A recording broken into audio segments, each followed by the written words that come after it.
애미야, 내가 이렇게 늙어서 살면 얼마나 살겠냐. 그래도 몇 년을 살더라도 마지막은 우리 맏아들이랑 같이 살다 가고 싶다. 저희 엄마는 끝까지 혼자 살다가 1년 만에 돌아가셨어요. 어머님도 아시잖아요. 여보, 너무 그러지 마. 당신도 양심이 있으면 나한테 이럴 수는 없지. 뭐야? 양심? 네. 양심이요. 어머님도 저랑 같이 살고 싶지 않으시잖아요. 저도 이 나이 들어서 시어머니 병수 밟을 생각 없어요. 예전에 저한테 그러셨죠. 자기 부모는 자기가 알아서 챙겨야 하는 거라고요. 아, 누가 당신 보고 챙기래. 그냥 모시고 살기만 하면 내가 알아서 챙기지. 그렇게 어머님이랑 같이 살고 싶으면 당신이 나가서 모시고 살아. 뭐야? 내 아들이 왜 나가? 나가라니 무슨 말을 하는 거야. 내 집에서 나가라는 말이야. 어머님 모시고 살고 싶으면 이혼도장 찍자고 했지. 이참에 그렇게 하자. 오늘 이야기 속 주인공은 58세 조미령 씨입니다. 그리고 그녀의 남편과 시어머니에 관한 이야기이죠. 조 씨는 60이 다 된 나이에 이혼을 생각하고 있었습니다. 사실 그런 생각이야 젊은 시절부터 계속됐던 것이었지만 남편이 시어머니를 모시고 살자고 한 지금 드디어 때가 온 듯 했습니다. 어쩌면 이런 순간을 기다린지도 몰랐습니다. 오래전 조 씨가 무릎까지 꿇어가며 친정엄마를 모시자고 했을 때 매몰차게 거절당했던 그날 이후로 말이죠. 이제는 나이 들어 혼자 생활이 힘든 시어머니. 늙고 병든 시어머니에게도 안타까운 마음이 들지 않았습니다. 남들은 그런 조 씨를 보고 매정하다고 피도 눈물도 없다고 손가락질 할 수도 있겠지만 조 씨에게도 길고 긴 사연이 있었습니다. 그래서 조 씨는 누구도 자신을 탓할 수 없다고 생각했습니다. 또 조 씨는 지금이라도 늦지 않았다고 생각했습니다. 오랜 세월 며느리 도리를 운운하며 조 씨를 괴롭혔던 시어머니와 그런 고부 갈등을 방관하고 조 씨의 친정엄마를 외면했던 남편. 조 씨는 이제 둘 모두를 버려버릴 계획이었습니다. 조 씨는 20대의 남편을 만났습니다. 집안 사정도 좋지 않고 가진 것도 없는 남편이 뭐가 그리 좋았는지 모든 것을 감수하고 결혼을 했습니다. 그땐 착한 것 하나만 보고 같이 살 결심을 했죠. 반면에 조 씨는 친정에도 여유가 있었고 번듯한 직장도 있었습니다. 모든 것은 극복할 수 있는 문제라고 여겼습니다. 조 씨의 친정도 그렇게 생각했기 때문에 결혼할 때 한 푼도 없었던 시집을 대신에 집도 사주었습니다. 당시엔 남편도 시어머니도 그저 고마워했죠. 하지만 물질적인 것이 모든 걸 다 해결해 줄 순 없었습니다.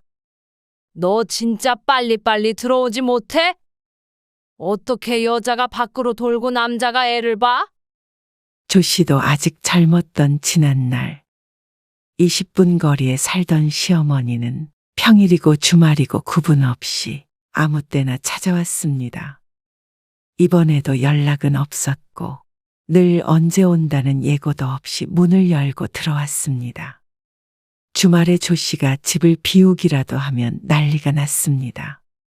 아이를 남편이 보고 있거나 집안일을 하는 모습을 목격하는 날은 발 뻗고 잘 수 없는 날이 되었죠. 너 친정에 돈 좀 있는 거 가지고 유세 떨지 말라고 내가 누누이 말했지? 또 남편 기 죽이지 마. 알았어? 저 안 그래요. 어머니, 이것 봐. 그냥 내 하면 되지? 안 그래? 눈 똑바로 뜨고 대들라고 네 엄마가 시키든? 아니요, 죄송해요. 나한테 이러는데 지 남편한테 어떻게 할지 눈에 뻔히 보인다. 남편을 하늘처럼 섬겨야 하는 거야. 알겠어? 고개를 푹 숙이고 있던 조 씨는 옆에 있던 남편을 바라보았습니다. 뭐라고 한마디라도 해줄 줄 알았습니다. 하지만 남편은 그런 조 씨의 애타는 눈빛을 슬쩍 피해버렸습니다. 그 모습을 보고 조 씨는 눈물을 흘리며 다시 고개를 푹 숙였습니다. 네, 그럴게요. 그리고 시어머니에게 복종할 수밖에 없었죠. 그 당시엔 시어머니에게 대드는 것은 상상도 하지 못했습니다. 남편도 시어머니가 돌아가면 가정의 평화를 위해서는 자신이 가만히 있는 것이 오히려 도와주는 거라며 조 씨를 달랬습니다. 조 씨도 그 말을 듣고는 그런 줄만 알고 살았습니다. 실제로 신혼의 남편이 옆에서 몇 마디 했다가 시어머니에게 말도 못할 욕설을 들어야 했습니다. 물론 남편이 아닌 조 씨만 말이죠. 그동안 조 씨가 당했던 시집살이에 대해서 열거하자면 열을 밤낮을 새도 부족했습니다. 그만큼 서름도 많이 당했고 그 와중에 효자인 남편은 전혀 도움이 되지 못했습니다. 그럼에도 불구하고 조 씨는 가정에 헌신했습니다. 아이들도 열심히 키우고 돈도 벌어오고 집안 살림도 도맡아 했습니다. 그 당시엔 그게 옳은 일인 줄 알았습니다. 괜찮아. 여보, 다시 좋은 기회가 있겠지. 아, 사실 내가 대출을 좀 받았어. 뭐? 대출? 무슨 대출? 우리 부모님 가게가 좀 힘들어서. 그래서 대출을 받아서 드렸어? 그러면 어떡해? 당장 문 닫게 생겼다는데. 남편이 해고를 당하고 들어온 날, 괴로워하는 남편을 조 씨가 위로했습니다. 그런데 남편이 빚이 있다는 놀라운 이야기를 꺼냈습니다. 그래서 말인데 장인어른한테 말씀 좀 드려보면 안 될까? 우리가 모아둔 돈으로 갚으면 되잖아. 근데 금액이 미안해. 남편의 말에 조 씨는 큰 충격을 받았습니다. 먹고 살만 해졌다 싶었는데 자신도 모르는 사이에 집안이 휘청하고 있었습니다. 정말 그러고 싶지 않았지만 남편의 말대로 친정에 손을 벌려야 했습니다. 그래서인지 시어머니도 한동안은 조 씨를 괴롭히지 않았습니다. 미안해. 그리고 고마워. 꼭 갚자. 내가 장인어른이랑 장모님한테도 평생 잘하면서 살게. 하지만 시간이 지나고 다시 살림이 나아지자 번듯하게 살게 된 것을 시어머니는 모두 남편의 덕이라고 했습니다. 그러니 더욱 잘하며 살라고 말이죠. 그러다 몇 년 뒤 잘 살던 친정이 망했습니다. 사업이 부도가 났는데 조 씨의 부모님은 빚더미에 허덕이게 되었습니다. 그래서 남편에게 말을 꺼냈습니다. 여보, 우리 엄마 아빠 좀 도와줬으면 해. 장인어른을? 내색은 안 하시는데 상황이 많이 안 좋으신가 봐. 그래. 외동딸인 조 씨가 아니라면 부모님이 달리 도움을 받을 수 있는 곳도 없었습니다. 그리고 결혼할 당시에 많은 걸 받았기 때문에 당연히 부모님이 힘들 땐 도와주어야 한다고 생각했습니다. 시집이 힘들 때도 빚까지 내가면서 도와줬던 남편이었기 때문에 충분히 자신의 입장을 이해해 줄 것이라고 여겼죠. 생각 좀 해보자. 하지만 그 생각이 끝나기도 전에 시어머니가 다음날 들이닥쳤습니다. 너 시집을 왔으면 끝이지 어딜 친정 타령을 그렇게 해? 네? 어머님 무슨 말씀이세요? 한 푼이라도 너네 집으로 흘러 들어가게 했다간 봐라. 아주 머리끄댕이를 다 뜯어놓을 테니까. 삿대질을 하며 소리치는 시어머니를 보며 조 씨의 얼굴이 하얗게 질렸습니다. 남편은 생각해보겠다고 하더니 생각을 시어머니와 함께 한 모양이었습니다. 너희 집에서 돈 받아오라고 시키든 그 말에 조 씨도 숙였던 고개를 번쩍 들었습니다. 그런 거 아니에요. 이것 봐라. 이게 시애미한테 또 대드네. 아, 엄마. 진정하세요. 일렁이는 조 씨의 눈빛을 보더니 심상치 않다고 느낀 남편이 얼른 끼어들어 말렸습니다. 이렇게 충분히 말릴 수 있는 사람이 왜 여태 가만히 있었나 싶었습니다. 엄마, 이따 저랑 얘기해요. 남편은 시어머니를 달래서 집으로 돌려보냈습니다. 하지만 조 씨의 눈에선 눈물이 떨어졌습니다. 도와주기 싫다고 하면 이 집 팔 거야. 뭐? 집을 판다고? 결혼할 당시 조 씨의 아버지가 조 씨의 명의로 사주었던 집이었습니다. 남편이 끝까지 싫다고 하면 집을 팔아서 다시 부모님께 돌려줄 용의도 있었습니다. 어차피 아빠 재산이었어. 그건 안 되지. 도와드리려고 했어, 당연히. 어머님이 이번 일 가지고 또 다른 말씀하시면 그런 일 없어. 내가 잘 말씀드릴게. 남편은 급히 말을 바꾸었지만 아무래도 처음부터 도와줄 생각이 있었는지는 의문이었습니다. 생각해 보겠다고 하더니 시어머니가 집에 오게끔 한 것부터가 이상했습니다. 이때부터 조 씨는 참는다고 능사가 아니라고 생각했습니다. 이번에도 조 씨가 한마디 대꾸도 못하고 있었다면 남편이 처가를 도와야겠다는 생각을 할 리가 없었을 것이었습니다. 그 뒤로도 몇 번의 이혼 위기가 있었습니다. 시어머니가 찾아와 패악을 부리면 조 씨도 부당하다고 이야기했고, 그러면 시어머니는 돌아가서 머리를 싸매고 드러누웠습니다. 그러면 또 남편은 조 씨에게 시어머니 집에 찾아가 사죄를 하자고 설득했죠. 조 씨는 지쳐갔습니다.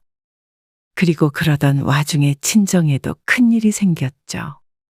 사업이 망하고 몇 년 있지 않아서 조 씨의 친정아버지가 돌아가셨습니다. 마음고생이 심했는지 시름시름 앓다가 결국엔 세상을 떠났고, 또 얼마 뒤엔 곁을 지키던 친정 어머니마저 건강이 악화가 되었습니다. 큰 수술을 한 뒤에는 걷는 것이 불편해져서 늘 절뚝거리는 걸음으로 다녀야 했고, 당뇨까지 있어서 병원에 정기적으로 왔다 갔다 해야 했습니다. 자식이라고는 조 씨 하나뿐이라 걱정이 이만저만이 아니었습니다. 악재가 겹쳐 심적으로도 무척 힘든 나날을 보냈는데 어머니가 아버지처럼 금방 돌아가실까봐 무서웠습니다. 여보, 나 오늘 도저히 시간을 못 빼서 그런데 당신이 엄마 모시고 병원에 좀 다녀올 수 있을까? 아, 장모님? 택시 타고는 못 가시나? 당신 바빠? 그건 아닌데, 알겠어. 내가 모셔다 드릴게. 고마워. 갑작스레 일이 생겨 어머니를 남편에게 부탁하고 회사에 있었던 조 씨는 집으로 돌아오자마자 날아오는 리모컨에 깜짝 놀랐습니다. 다행히 빗나가서 현관문에 맞았지만 목표했던 것이 조 씨였던 것임에는 틀림없었습니다. 너 미쳤어? 어딜 내 아들한테 창모 병수발을 들게 해? 아, 그게 아니고. 그게 아니긴 뭐가 아니야? 네 부모는 네가 챙겨야지. 왜 애먼 내 아들한테 시키느냔 말이야. 하루에도 몇 번씩 롤러코스터를 탄 것처럼 마음이 오락가락 술렁거리는데 시어머니는 그 와중에 조 씨의 가슴에 불을 질렀습니다. 제발 그만 좀 하세요. 뭐야? 여태 제가 모시고 다니다가 딱 한 번 부탁한 거예요. 그래요, 엄마. 오늘 애엄마가 바빠서 그랬어요. 너는 안 바빠? 그게 아니고. 이 여우 같은 게 내 아들을 어떻게 구워 삶은 거야? 대꾸하는 것도 지쳐서 터덜터덜 안방으로 들어가 버리고 문을 닫자 거실에서는 난리가 났습니다. 하지만 대거리를 하고 있을 힘이 없었죠. 그리고 한두 시간쯤 지나자 거실이 잠잠해졌습니다. 조 씨는 남편이 들어오든 말든 누워서 쳐다보지 않았습니다. 그러니 남편이 조 씨의 뒤통수에다 대고 사과를 했죠. 하지만 남편도 똑같이 미웠습니다. 여보, 옆에서 우물쭈물 대고 있는 남편을 조 씨가 조용히 불렀습니다. 오늘 우리 엄마 봤지? 봤지? 많이 늙으셨어. 옆에서 부축해야 할 정도로 걸음도 안 좋으시던데. 그래서 말인데, 우리가 엄마 좀 모시고 살면 안 될까? 조 씨는 눈물을 흘리며 남편에게 물었습니다. 장모님을 모시고 아빠도 없이 엄마 혼자 저렇게 지내는 거 너무 가슴 아파. 그렇긴 하지만 그게 쉬울까? 쉽지 않겠지, 당연히. 근데 이렇게 부탁할게. 아, 남편은 선뜻 대답하지 못하고 망설였습니다. 내가 정말 부탁할게. 내가 다른 형제가 있으면 이런 부탁 안 해. 근데 우리 엄마는 나밖에 없잖아. 우리 엄마가 당신 얼마나 많이 챙겼어. 맨날 김서방. 아버님 때문에 빚졌을 때도 우리 엄마가 얼른 도와주라고 그랬어. 기억나지? 조 씨가 눈물을 뚝뚝 흘리며 말했습니다. 기억하지. 근데 그러니까 모시고 살면 안 될까? 나중엔 거의 비는 것과도 같은 모양새였습니다. 하지만 남편은 또다시 생각 좀 해보자며 어물쩍 넘어가려고 했습니다. 또 생각한다고 하고 어머님 부르려고? 그게 아니라, 아무리 생각해봐도 좀 힘들 것 같아. 내 입장에서 너무 힘들지 않겠어? 그리고 우리는 애들도 있고, 어떻게 이 상황에 부모님을 모시고 살아? 애들이랑 무슨 상관이야. 당신한테 병수발 들라고 안 할게. 엄마가 거동을 못하는 것도 아니고 치매에 걸린 것도 아니고. 그리고 장모님 모시고 산다고 했다가는 우리 엄마만이 아니라 아빠도 쫓아온다. 그게 무슨 상관이야? 어머님, 아버님 무서워서 우리 엄마는 저대로 그냥 두자는 거야? 아니, 상황은 알겠지만 차라리 근처에다가 방 하나 얻어드리고 우리가 자주 찾아뵙자. 남편의 말에 조 씨는 대답하지 않았습니다. 여보, 미안해. 지긋지긋한 사과의 말. 조 씨는 남편에게 너무 실망했고 서운했습니다. 그리고 자신의 어머니가 참 딱했습니다. 그렇게 퍼주었어도 결국 사위는 남이었으니 말이죠. 그 뒤로 조 씨는 남편과 냉전 상태였습니다. 아니, 일방적으로 조 씨가 남편과 말을 하지 않았습니다. 하지만 몇 주 뒤 친정엄마의 건강이 악화되자 남편의 말처럼이라도 해야겠다는 생각을 했습니다. 그래서 집 근처로 모시고 와서 조 씨가 자주 왔다 갔다 했죠. 함께 자주 찾아뵙자던 남편은 그 말을 잘 지키지 못했습니다. 기대도 하지 않았습니다. 결국은 남편도 자신의 부모밖에는 몰랐습니다. 그리고 집 근처로 모시고 온 지 1년 뒤에 조 씨의 어머니는 돌아가셨습니다. 조 씨가 장례식에서 얼마나 통곡을 했는지 몰랐습니다. 장례 내내 몸에 있는 모든 수분이 빠져나올 듯 울고 또 울었습니다. 엄마, 미안해. 내가 그때 엄마를 데리고 왔어야 하는 건데. 진짜 너무 미안해, 엄마. 엎드려 우는 조 씨를 보며 남편은 아무 말도 하지 못했습니다. 죄책감을 느꼈는지 말을 아꼈고 한동안은 곁에서 조 씨를 돌봐주려고 노력했습니다. 조 씨가 어느 정도 정신을 차리자 남편이 조 씨에게 말했습니다.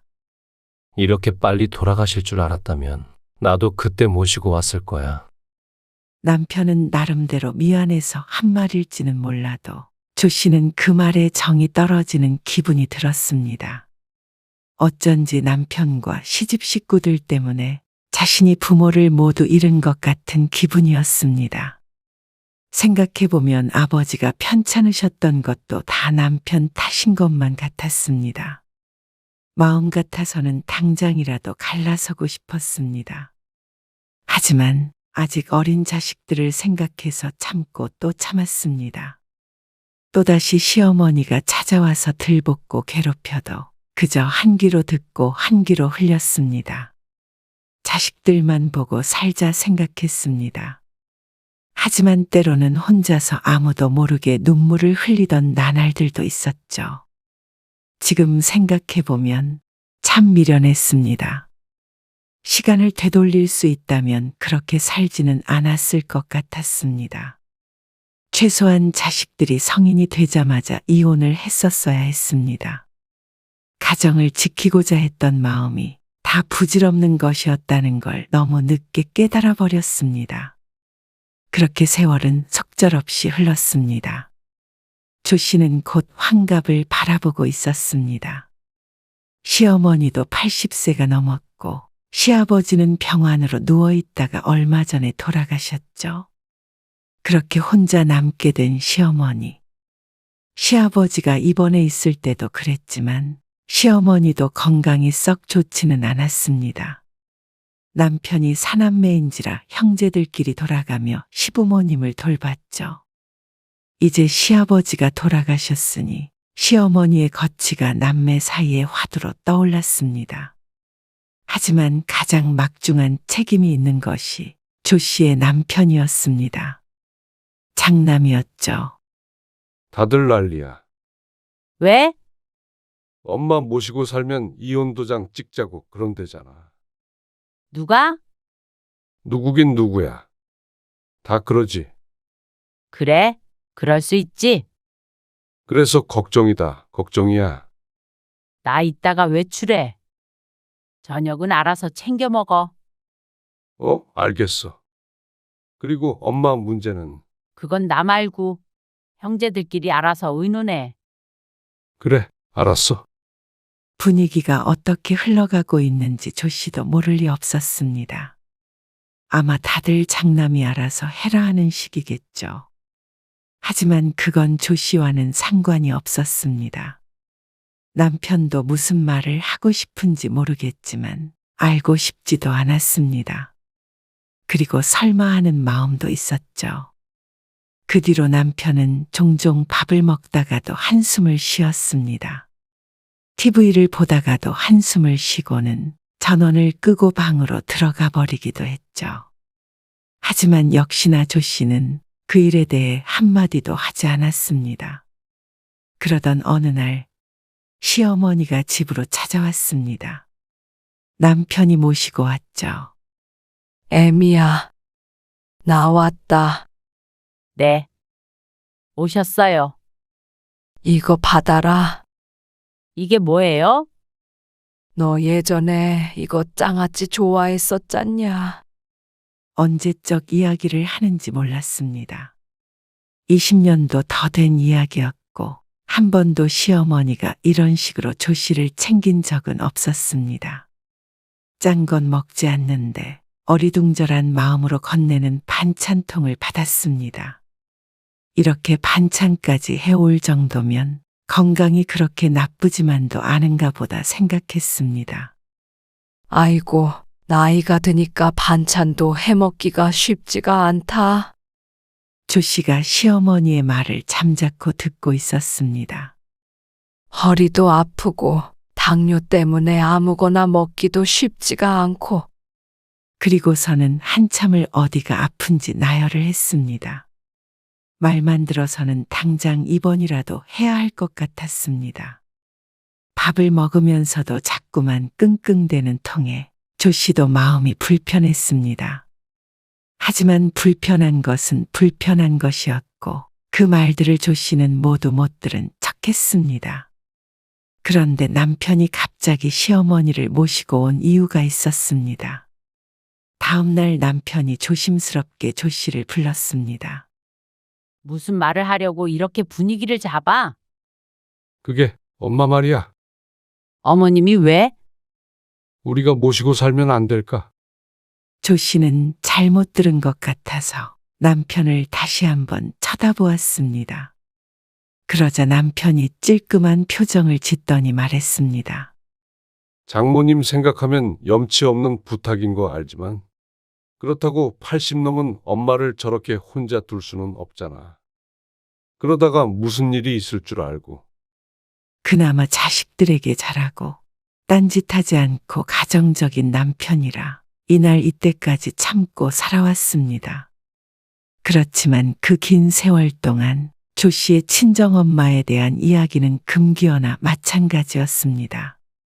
가슴에 사무쳐 지금도 종종 눈물이 핑 돌 때가 있었습니다. 가끔씩 자다가도 벌떡 일어날 때가 있었습니다. 애써 묻어두고 살아왔던 일을 이제 와서 끄집어내는 남편의 말 한마디가 마음을 후벼 팠습니다. 어떻게 이런 부탁을 할 수가 있는지 도저히 이해가 가지 않았습니다. 당신 사람 맞아? 아니, 무슨 말을 그렇게 해. 우리 엄마 생각하면 절대 그런 소리 못하지. 그때랑은 상황이 다르잖아. 당시에 장모님은 젊으셨잖아. 자식이라고는 나 하나밖에 없었어. 근데 우리 엄마 아파서 제대로 걷지도 못할 때 당신 죽어도 못 모신다고 했지? 그리고 시어머니는 뭐라고 하셨어? 이혼시키고 자식들 얼굴도 못 보게 만든다고 하셨지. 기억 안 나? 기억하지? 형제가 몇인데 당신이 모셔야 하는 건데. 그렇게 부모 위하는 사람이 왜 그렇게 우리 부모님한테는 매정했어? 지난 일 가지고 왜 그래? 오래된 일이잖아. 나는 바로 어제 일처럼 생생해. 뭐? 시어머니를 모시고 살아? 미친놈이야? 뭐? 미친놈? 말이 너무 심하잖아. 그리고 시어머니가 그동안 나한테 얼마나 모질게 했는지 뻔히 알면서. 참, 내가 미련했다. 당신이 사람이라면 그런 소리 못해. 조 씨의 비난에 남편이 잠시 생각하더니 누그러진 목소리로 말했습니다. 그래, 그런 소리 들어도 내가 할 말 없어. 그런데 곁에서 돌봐줄 사람도 없이 어떻게 저대로 둬? 그렇다고 엄마를 요양원에 들어가게 할 수는 없잖아.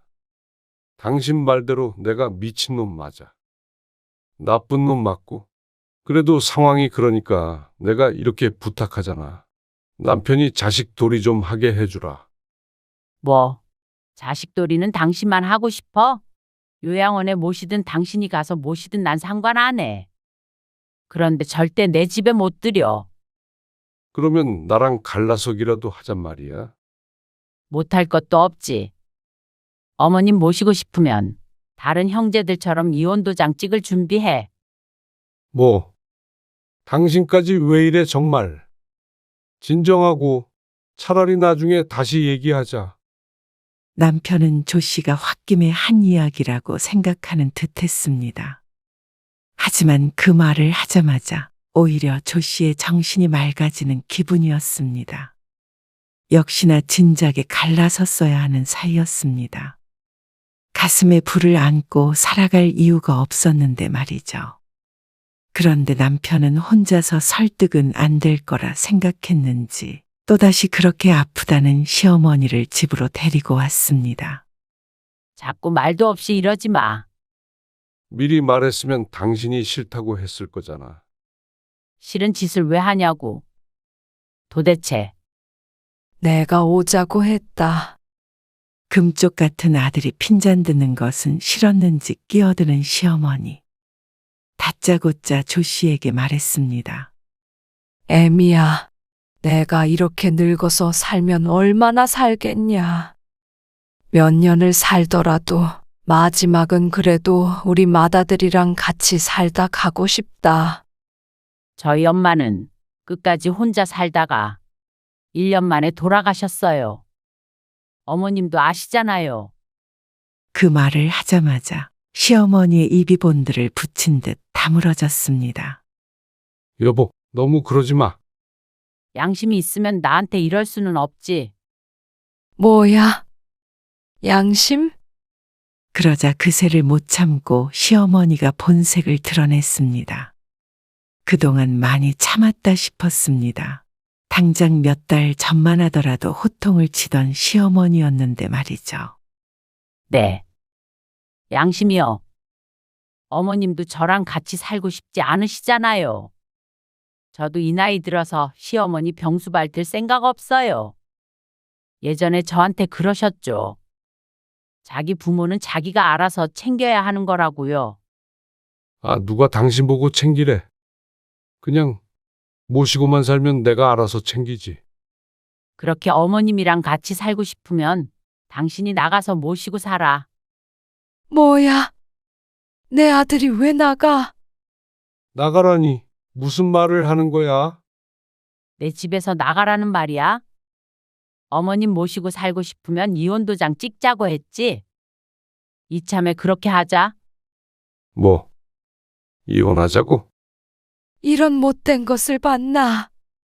이렇게 부모를 공경할 줄 모르니 애들이 뭘 보고 배워? 애들 이미 다 키워놨어요. 그러느라고 여태껏 갈라서지 못하고 살았네요. 이게 그래도 말대꾸를 해. 내가 무슨 잘못을 했다고 나가래. 그렇게 엄마 못 모시고 살고 나랑도 이혼하고 싶으면 차라리 재산 분할해. 하? 재산 분할? 그러는 나는 무슨 잘못을 했다고 내 집을 떼줘?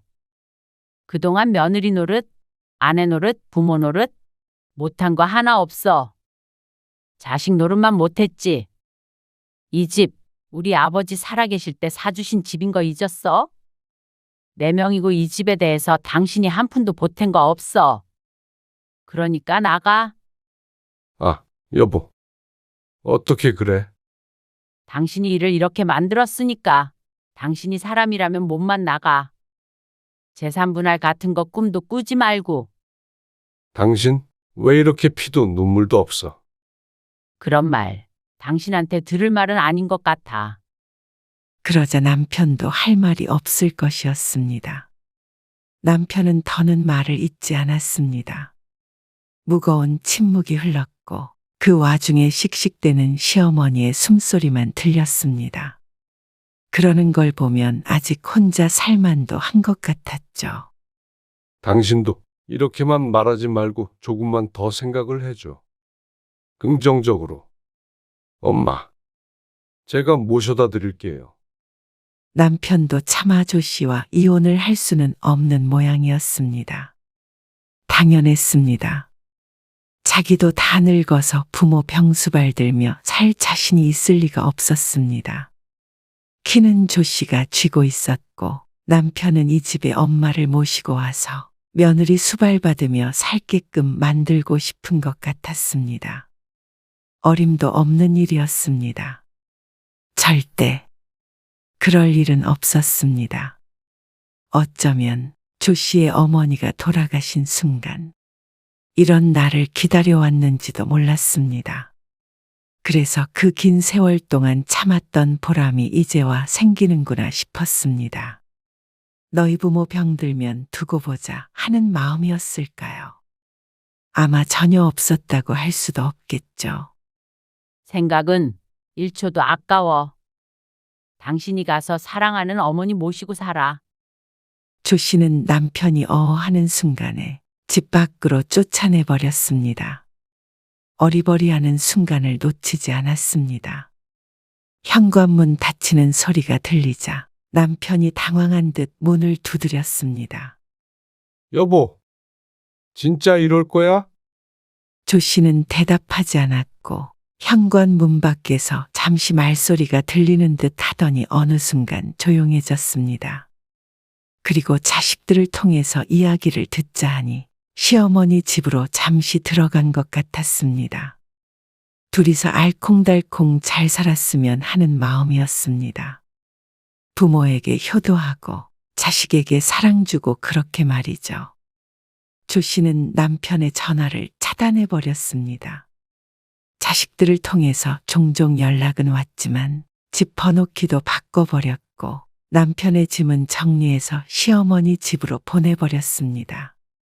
그러니 한 달이 채 안 돼서 남편이 다시 찾아왔습니다. 문이 부서질 듯이 두드려대는 통에 열어줄 수밖에 없었습니다.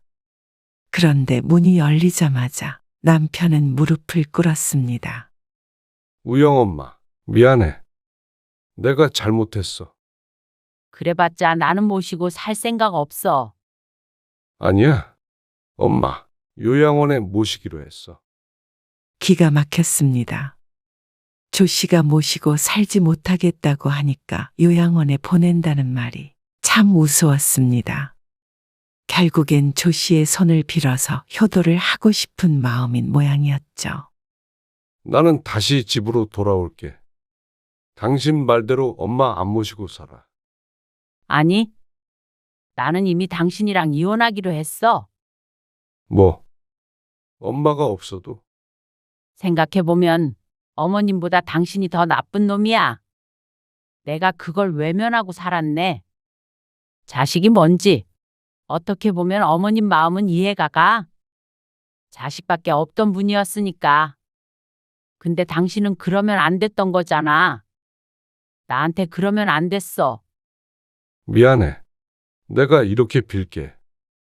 우리가 살아온 세월이 있는데 이렇게 이혼을 하자고. 다 늙어서? 나도 어머님만큼만 살면 앞으로 20년은 더 넘게 살겠지. 그러면 앞으로는 당신 없이 사는 게 좋지 않겠어? 이제야 깨달았네.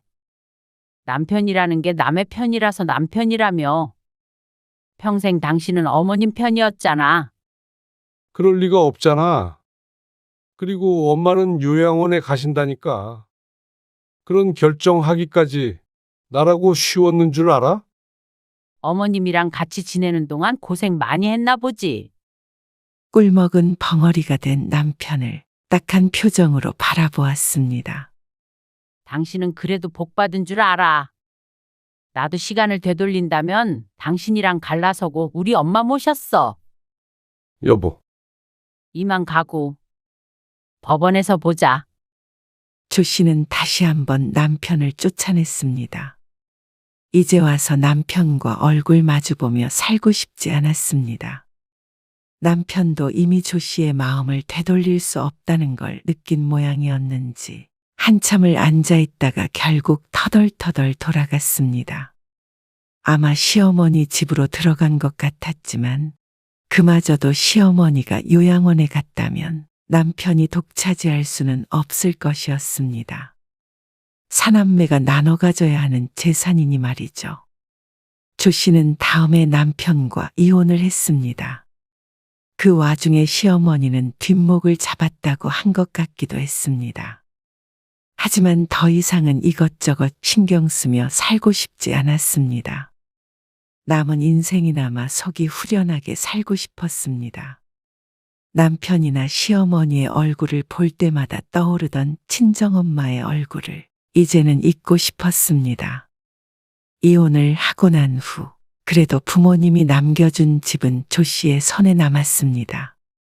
그것만으로도 마음의 위안이 어느 정도 되었습니다. 남편은 이혼 후에도 종종 연락을 취해왔지만 조 씨는 자식들에 관한 일이 아니라면 연락하지 않았습니다. 앞으로는 후회 없이 살고 싶었습니다.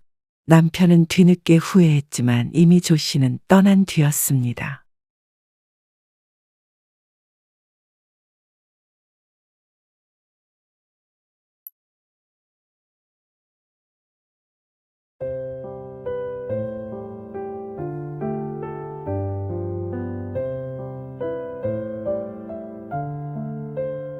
우리가 2천 보탤 테니까 애들 집 사줍시다.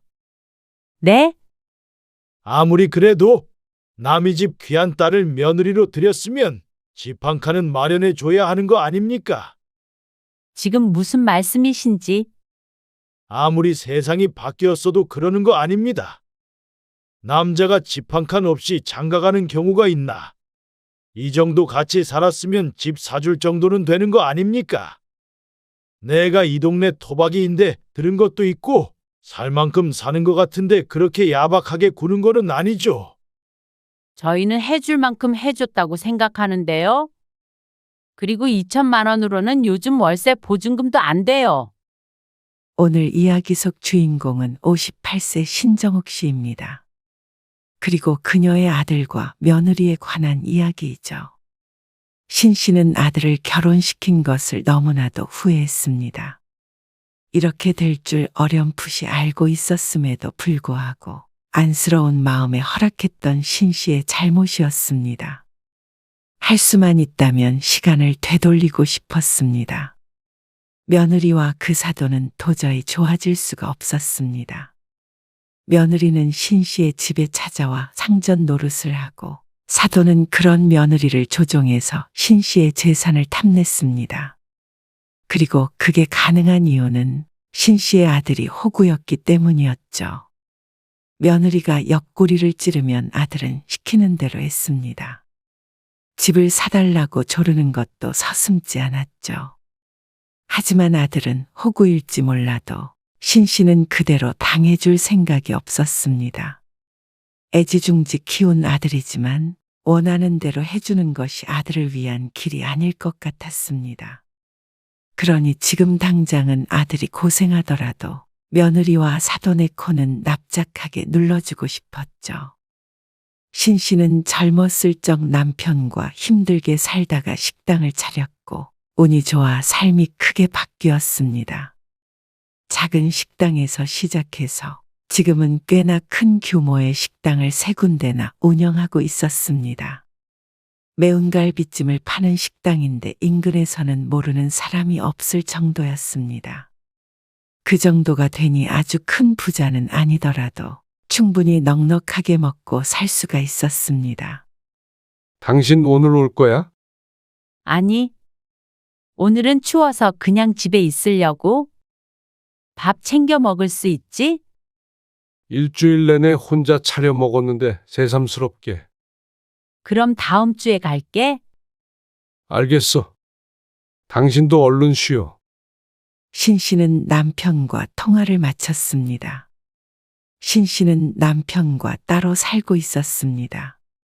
특별히 사이가 나빠서 그런 것은 아니었고 식당 본점과 집이 멀어서였습니다. 원래 살던 곳이 외곽에 있는 단독주택이었는데 출퇴근 길이 좋지가 않았습니다. 3, 40분 정도 거리인데 특히나 겨울이나 밤에는 오가기가 무척 불편하고 무서울 때도 있었죠. 그래서 남편과 상의 끝에 식당 근처에 아파트를 하나 얻게 되었습니다. 남편은 살던 집에서 땅을 밟고 살고 싶다며 신 씨를 따라오지 않았으니 자연스레 따로 살 수밖에 없었습니다. 평일엔 남편이 식당에 오기도 했고 신 씨가 지내는 아파트에서 자고 가기도 했고 일요일에 식당 문을 닫을 때면 신 씨가 남편에게 가기도 했습니다. 처음엔 외롭기도 했지만 이제는 이런 삶에 익숙해졌고 어쩔 땐 편한 점이 더 많은 것 같기도 했죠. 그리고 신 씨는 아들이 하나 있었습니다. 같이 살다가 직장에 들어가면서 나가서 자취를 했습니다. 직장도 그렇고 따로 살게 된 집도 신 씨의 집과 멀지 않았습니다. 신 씨 부부는 하나밖에 없는 자식을 참 애지중지했습니다. 그러고 보면 그래서 아들이 등신이 되어버린 것 같았습니다. 한 사람 목하면서 살라고 열심히 키워놨더니 나이 들어 뒤늦게 이렇게 속 타게 할 줄은 몰랐습니다. 시작은 아들이 연애를 하면서부터였습니다. 여자친구 소개시켜드리고 싶어요. 여자친구를? 어느 날 연락이 온 아들.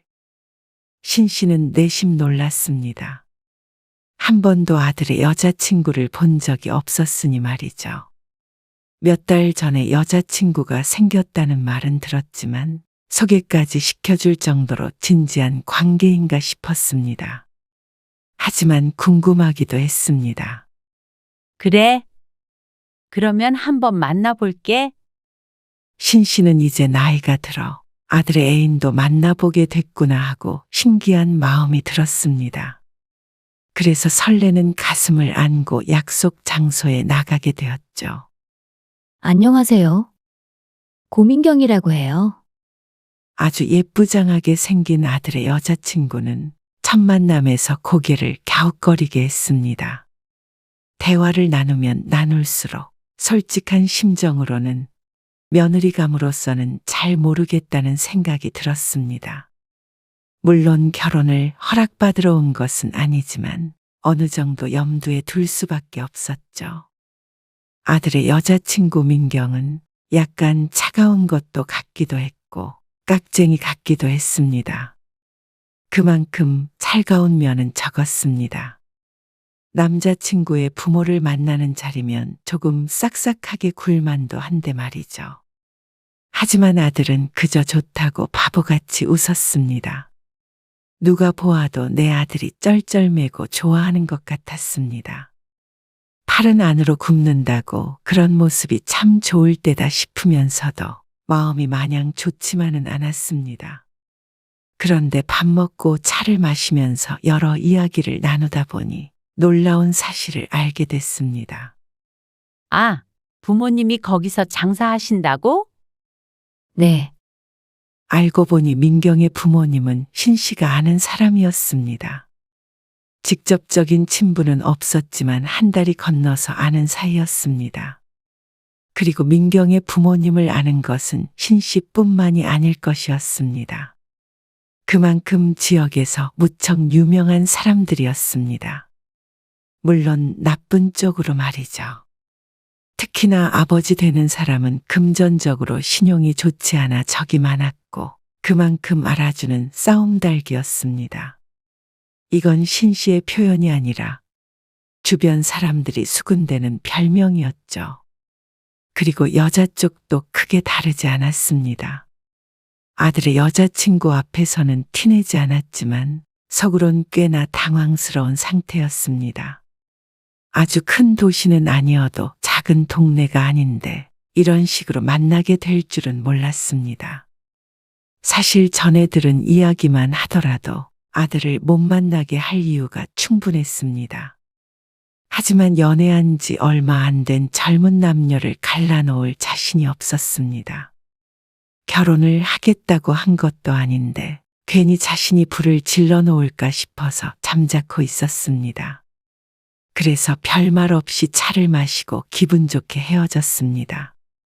겉으로만 좋았던 것이었어도 말이죠. 그런데 어느 날부턴가 이상한 소문이 들려오기 시작했습니다. 곧 국수 먹는 거야? 그게 무슨 말이야?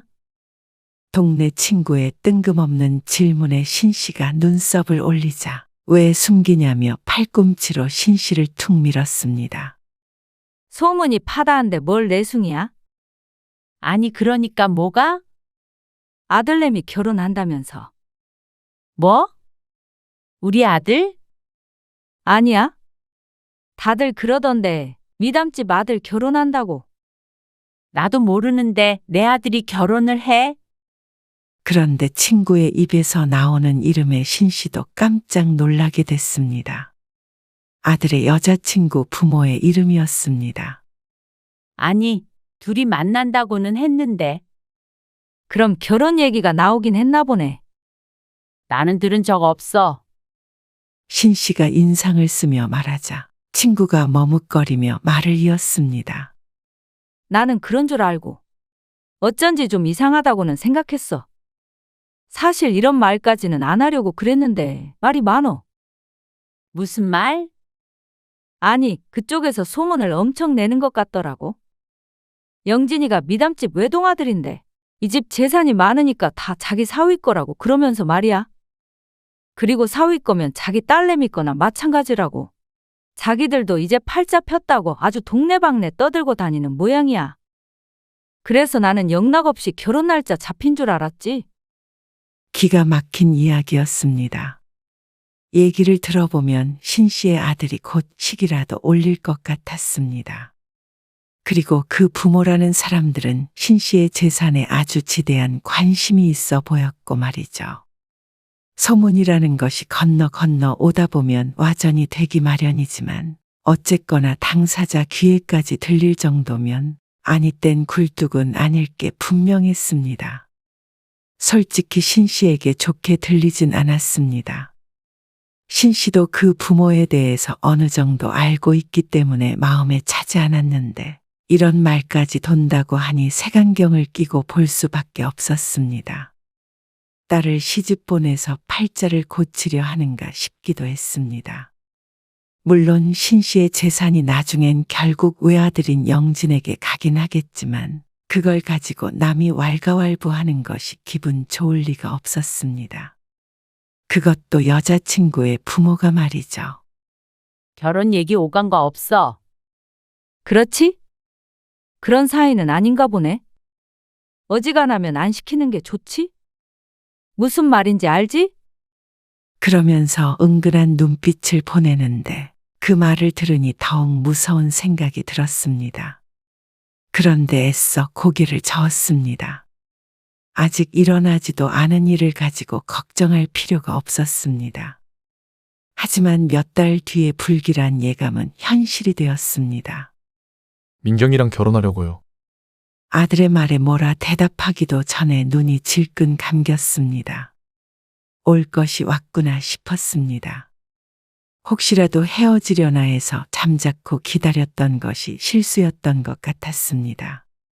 마음속으로는 뒷목을 몇 번이나 잡아야 했습니다. 너무 이른 거 아니니? 아들의 나이가 28이었습니다. 여자친구 민경은 27이었고 말이죠. 요즘 사람들이 결혼하는 나이로 치자면 한참 빠른 편이었습니다. 하지만 아들은 이르다고 생각하지 않는 모양이었습니다. 28이면 이른 거 아니죠. 제 친구들 중에서도 결혼한 애들 있어요. 그건 다들 속도 위반으로 한 것이었는데 왜 그쪽에 비교를 하는지 몰랐습니다. 꼭 지금 하고 싶어요. 아들은 막무가내였습니다. 지금이 아니면 안 될 것처럼 구는 게 이상할 정도였습니다. 올해 지나기 전에 가을에 시골리려고 해요. 왜 그렇게 급하게 해? 저 민경이 놓치면 못 살아요. 아들은 안달이 나 보였습니다. 무엇도 아들을 막을 수 없을 것 같았죠. 그러니 남편도 상황은 다 알고 있었지만 체념을 한 듯 했습니다. 그렇게 결혼을 하고 싶다는데 어떻게 해? 원하는 대로 시켜야지. 다 큰 놈인데 알아서 잘하겠지 뭐. 젊은 사람들이 부모가 반대한다고 안 해? 지금 직장 들어간 지 얼마 되지도 않았는데. 좀 도와줘야지 뭐. 그리고 요즘엔 다 반식하잖아. 하지만 신 씨는 돈이 문제가 아니었습니다. 솔직한 심정으로는 며느리감도 마음에 차지 않았고 그 부모는 더욱 싫었습니다. 왜 하필 그런 집과 사돈을 맺어야 하나 싶었습니다. 하지만 자식 이기는 부모가 어디 있을까요? 결국엔 아들의 뜻대로 상견례를 하게 되었습니다. 툭 까놓고 얘기하겠습니다. 바깥 사돈 될 남자가 아직 어색한 분위기가 풀리기도 전에 말을 툭 던졌습니다. 솔직히 저희는 보태줄 돈 하나도 없으니까 결혼시키려면 시키시고 말라면 마시죠. 그 말에 신씨 부부는 놀란 표정으로 서로의 눈치를 보았습니다. 방금 무슨 소리를 들은 건지 몰랐습니다. 아, 그러니까 알아서 데리고 가려면 데리고 가세요. 신씨가 못 알아들었다 생각을 했는지 다시 한번 쐐기를 박듯이 하는 말에 신씨도 모르게 입에서 허하고 바람 새는 소리가 났습니다. 그나마 옆에 앉아있던 예비한 사도는 민망한 표정이라도 짓고 있었습니다.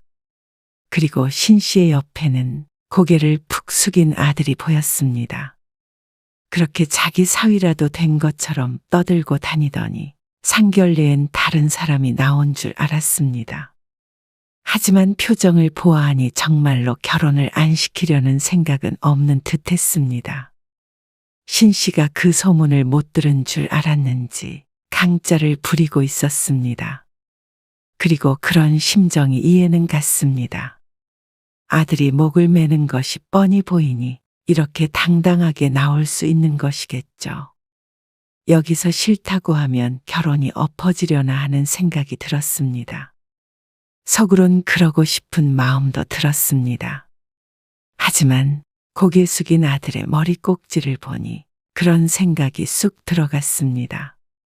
어찌나 그 모습이 애처롭던지 그렇게 꼭 하고 싶다던 결혼을 차마 신씨가 엎어버리지는 못했습니다. 상견례가 끝나고 신씨는 남편과 깊게 상의를 했습니다. 그래, 둘이 잘 살면 되지. 남편도 신씨와 같은 마음이었습니다. 사돈네가 한 푼도 못 보탠다면 신 씨가 조금 더 보태면 된다고 생각했습니다. 아들도 그렇고 며느리도 직장에 다닌 지 오래되지 않아서 모아둔 돈도 많지 않다고 했습니다. 그래서 신 씨가 전셋집을 구해주기로 했습니다. 아, 전세요. 그래. 직장 근처에 아파트 하나 계약해 줄게. 거기서 신혼 시작해? 그 말에 며느리의 표정이 어두워졌습니다. 아들도 집을 사주길 원하는 눈치였습니다. 하지만 신 씨는 그건 지금 당장 해줄 일은 아니라고 생각했습니다. 그걸 가지고 사돈은 쪼잔하네 어쩌네 하는 모양이었습니다. 하지만 아무리 전세라고 하더라도 돈 몇 푼에 구할 수 있는 것은 아니었습니다. 그런데도 10원 한 장 안 보태면서 뭐가 쪼잔하다는 것인지 몰랐죠. 신 씨는 아들네가 착실하게 돈을 벌어서 차차 넓혀갔으면 했습니다. 성실히 살길 원해서 그런 것도 있었지만 들어온 소문 때문이라도 덜컥 집을 사줄 생각은 들지 않았습니다. 나중에 후회할 일을 만들지 않으려면 말이죠. 그래서 전셋집도 신 씨의 이름으로 계약했습니다. 그리고 돈을 모아서 집을 살 때쯤에는 전세금을 빼서 아들에게 주기로 약속했습니다. 나름대로 머리를 쓴 것이었는데 시간이 지나자 이날의 결정이 얼마나 다행이었는지 몰랐습니다. 결혼을 하고 아들과 며느리는 꽤나 자주 신 씨의 집에 찾아왔습니다. 처음에는 결혼 후에도 가깝게 지내는가 싶어서 반가웠는데 나중에는 다소 부담스러웠습니다. 아들 때문이 아니라 며느리 때문이었습니다. 며느리라는 존재가 참 편한 존재는 아니었습니다. 밥을 차리는데도 신경을 많이 써야 했고 어떻게 대해야 할지 몰랐습니다. 그런데 며느리는 스스로 상전이 되기로 한 것 같았죠. 식당으로 오는 게 아니라 꼭 신 씨가 퇴근한 뒤에 집으로 왔는데 오면 무조건 저녁을 얻어먹었습니다. 일하고 와서 밥 차려주는 것도 힘든데 아들도 며느리도 손 하나 까딱하지 않았습니다. 며느리가 와서 꼭 일을 해야 하는 것은 아니지만 예의상이라도 설거지 하겠다는 소리를 한 번 하지 않았죠. 자신들이 원할 때 들러서 소파에 가만히 앉아 있다가 신 씨가 차려주는 밥을 먹고 돌아갔습니다. 어머님, 저희 반찬 좀 싸주세요. 무슨 반찬? 그냥 밑반찬들이요. 집에서 먹게. 그리고 갈 때는 야무지게 반찬도 싸갔습니다. 그런 식으로 거의 1, 2주에 한 번씩은 왔습니다. 남편도 따로 사는 마당에 누군가의 밥을 챙겨주는 것도 무척 귀찮고 힘든 일이었습니다. 그리고 평생 식당을 하다 보니 오히려 신 씨는 집에서 대충 먹고 말았습니다. 하지만 아들 며느리가 오면 이것저것 해서 갖다 바쳐야 하니 그렇게 반갑지만은 않게 되었죠. 너희들 자주 안 온다고 뭐라고 안 하니까 이렇게 계속 찾아올 것 없어. 그냥 저희가 오고 싶어서 오는 건데요. 일도 바쁘잖아. 그리고 신혼인데 너희끼리 있어야지. 왜 자꾸 와? 저희가 오는 게 싫으세요. 아들에게 돌려 말했지만 알아듣지 못하고 어리둥절해 했습니다. 이러면 신 씨가 좋아할 줄 안 모양이었습니다. 그런데 이렇게 자주 찾아오는 이유가 있었습니다. 그게 당연한 일이었습니다. 아무리 신 씨가 해준 밥맛이 좋아도 며느리가 시집에 이렇게까지 찾아오는 걸 반길 리가 없었습니다. 여느 때처럼 아들네가 찾아와서 밥을 얻어먹고는 소파 앉아서 쉬고 있었습니다. 언제쯤 가나 싶어서 거실에 함께 앉아 있다가 일어나 부엌으로 향했습니다. 물을 한 잔 마시고 있는데 며느리가 속닥거리는 소리가 들렸습니다. 제 딴에는 작게 속삭인다고 한 것 같았는데 그 소리가 부엌까지 미쳤죠. 빨리 말해. 잠깐 기다려. 시간을 좀 두고 말을 해야지. 이 이상 어떻게 시간을 둬. 나 진짜 짜증나려고 해. 알았어. 며느리가 무언가를 말하라고 아들을 다그쳤습니다. 그리고 아들은 쭈구리처럼 며느리에게 대꾸를 했죠. 신 씨는 모른 척하고 다시 거실로 갔습니다. 그러자 아들이 주뼛거리며 신 씨에게 말을 걸었습니다. 엄마, 왜? 우리 아파트 좀 사주면 안 돼요? 뜬금없는 말에 어이없는 표정을 짓자 아들이 며느리의 눈치를 보며 말했습니다. 그래도 내 집 정도는 있어야죠. 너 지금 사는 전셋집 계약한 지 1년도 안 됐어. 그래도 좀 사주면 안 돼요? 니들이 벌어서 사. 사탕 사달라고 떼쓰는 아이 마냥 웅얼거리는 아들이 참 미련해 보였습니다. 며느리는 옆에서 아들에게 계속 눈으로 신호를 보내고 있었고 아들은 신호를 받은 로봇처럼 시키는 대로 말했습니다. 이렇게 미련한 게 내 자식이 맞나 싶었습니다. 그럼 우린 가볼게요. 원하는 바가 이루어지지 않아서 그런지 아들 며느리 둘 다 표정이 좋지 않았습니다. 그러니 금방 자리에서 일어났습니다. 며느리가 먼저 현관문을 열고 나갔고 따라 나가려는 아들의 등짝을 신 씨가 후려쳤습니다. 아, 아들이 작게 비명을 질렀고 신 씨는 그런 아들을 흘기며 말했습니다. 무슨 마누라 눈치를 그렇게 봐? 제발 정신 좀 차리고 살아. 알았다고 중얼거리며 반찬은 챙겨가는 아들. 한심하면서도 참 안쓰러웠죠. 뭐가 부족하다고 그렇게 며느리나 처가에게 휘둘리는지 몰랐습니다. 집을 사주면 끝날 일인가 싶다가도 그럴 리가 없을 것임을 직감했습니다. 정말로 소문처럼 신신의 덕을 봐서 팔자를 펴보려는 생각인지도 몰랐습니다. 갑자기 집을 사달라는 것도 어쩌면 사돈네의 지시가 있었는지도 몰랐습니다. 그런데 정말 그것이 맞았던 모양이었습니다. 아이고, 내 귀에만 이런 말이 들려오나. 아주 미담집에서 집도 안 사주고 짜게 군다고 난리도 아니라던데. 또다시 들려온 소문. 소문의 주인공인 자신에게까지 흘러들어오게끔 동네방네 떠벌리고 다니는 듯했습니다. 아니, 부잣집에 시집 보냈는데 떨어지는 게 하나도 없다고 그렇게 흉을 보더래. 욕심 사납다고. 아무래도 여기저기 자신의 험담을 하고 다니는 모양이었습니다. 역시나 지금 집을 사줘봤자 사돈네에게 흘러들어갈 게 뻔해 보였습니다. 이미 결혼시킨 거 후회해봤자 늦었습니다. 앞으로 뒤통수 맞지 않게 조심해야 할 뿐이었습니다. 그나마 전셋집을 신씨 앞으로 해놓은 게 천만다행인 듯 했습니다. 하지만 속에서는 천불이 났습니다. 어쩌다가 이런 집안과 사돈을 맺었는지 참 인연이 얄궂다고 생각했습니다. 그리고 명절이 되었을 때 집에 온 아들 며느리를 보니 한숨만 나왔습니다.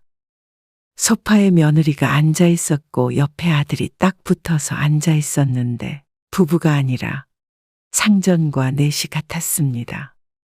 옆에서 거의 수발을 들고 있는 모양새였습니다. 그걸 보고 남편도 혀를 찰 정도였습니다. 저렇게 간이고 쓸개고 다 빼줄 정도로 좋은가 싶었습니다. 하지만 신씨는 착잡했죠. 바보 멍청이 같은 아들을 보니 명절에 심란하기만 했습니다.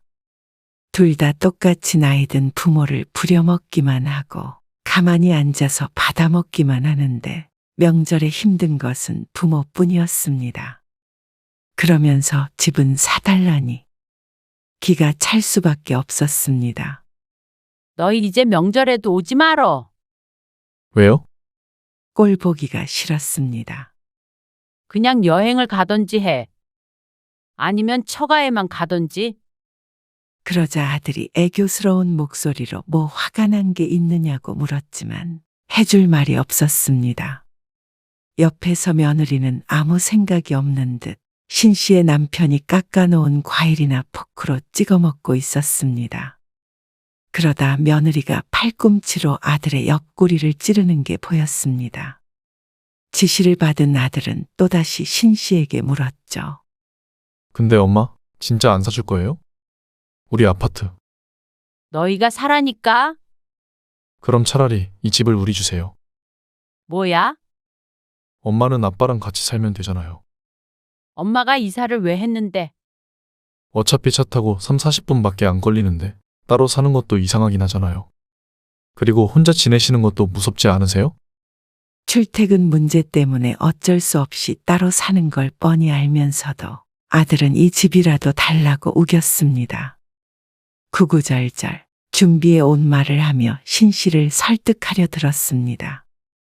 신 씨는 과일을 먹던 포크를 탁 하고 테이블에 내려놓았습니다. 너희 또 그런 얘기 할 거면 오지 마. 아, 엄마. 그 전셋집도 2억 5천이야. 그게 적은 돈이니? 그건 아니지만 내 집은 아니잖아요. 그러니까 집을 사고 싶으면 너희가 벌어서 사라니까 그러네. 아니, 우리도 애를 갖고 하려면 민경이도 곧 일을 그만둬야 하는데 언제 모아서 언제 집을 사요? 요즘은 다 맞벌이 하면서 잘만 낳고 키워. 다 먹었으면 일어나라. 엄마, 한 번만 더 와서 내가 차려준 밥 먹고 반찬 챙겨가고 이렇게 소파에서 뒹굴거리면 다시는 못 오게 할 테니까 그런 줄 알아. 신 씨가 윽박을 지르자 아들 며느리가 후퇴했습니다. 이번엔 반찬도 안 들고 도망가듯이 돌아갔죠. 속상해하는 신 씨를 남편이 위로했습니다. 그래도 남편조차도 집을 사주라는 소리는 하지 않았습니다.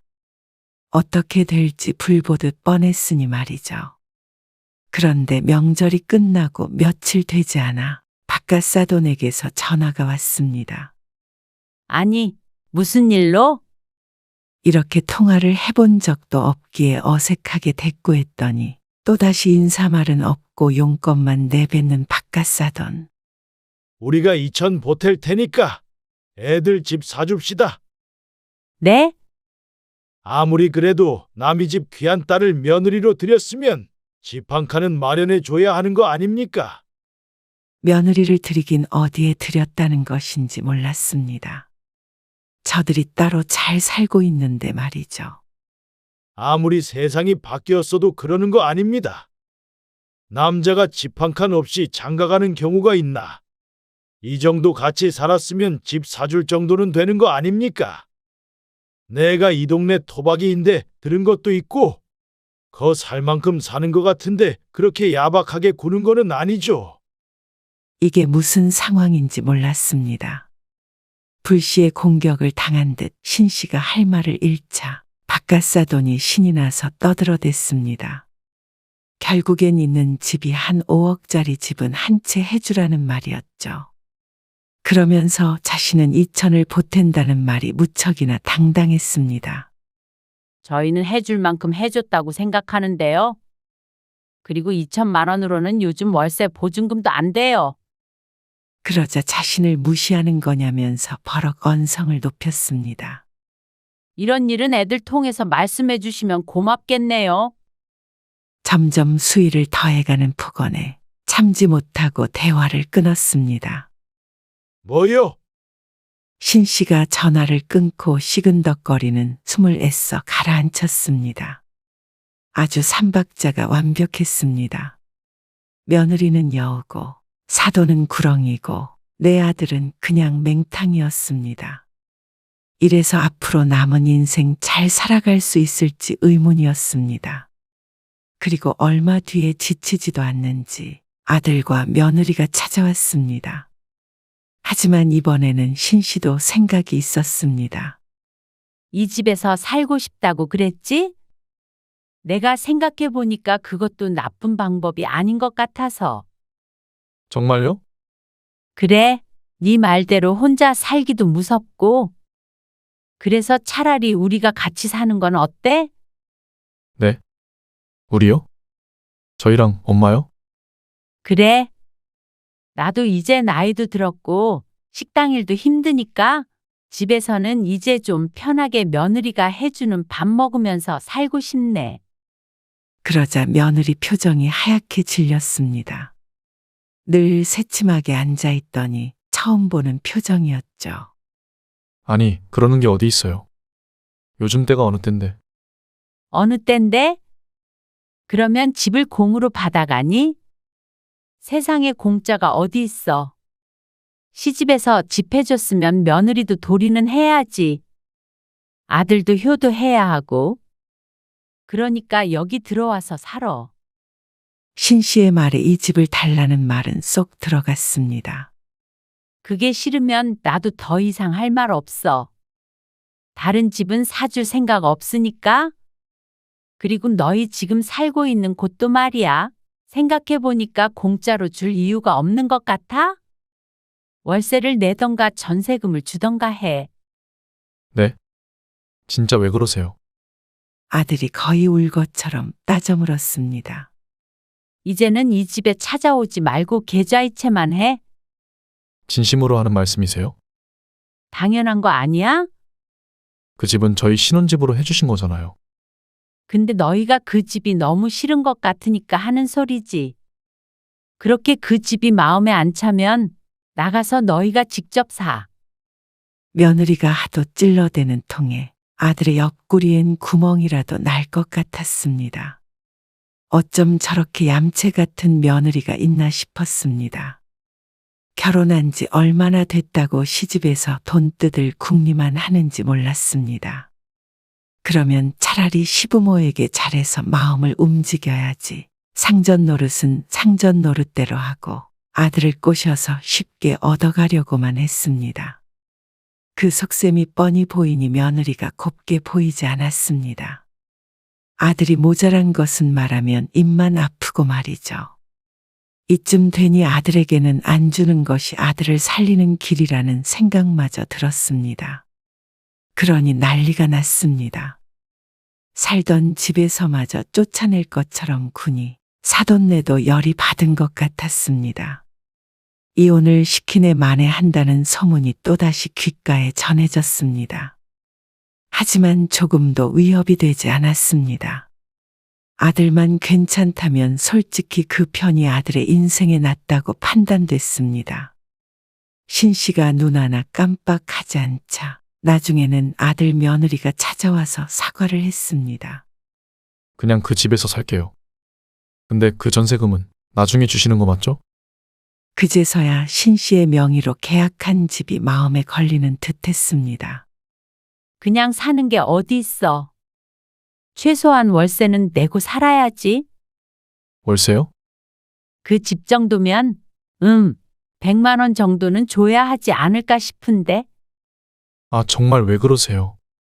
하지만 신 씨는 번복할 마음이 없었습니다. 나중에 신 씨 부부가 죽는다면 하나밖에 없는 자식에게 남은 재산이 가겠지만 그 전까지는 꼭 쥐고 있을 생각이었습니다. 그나마 돈이 있으니 찾아와서 사죄를 하는 것이지 돈 없는 시집이었으면 어떤 꼴을 당했을지 뻔했습니다. 아니, 애초에 결혼이 성사될 리도 없었겠지만 말이죠.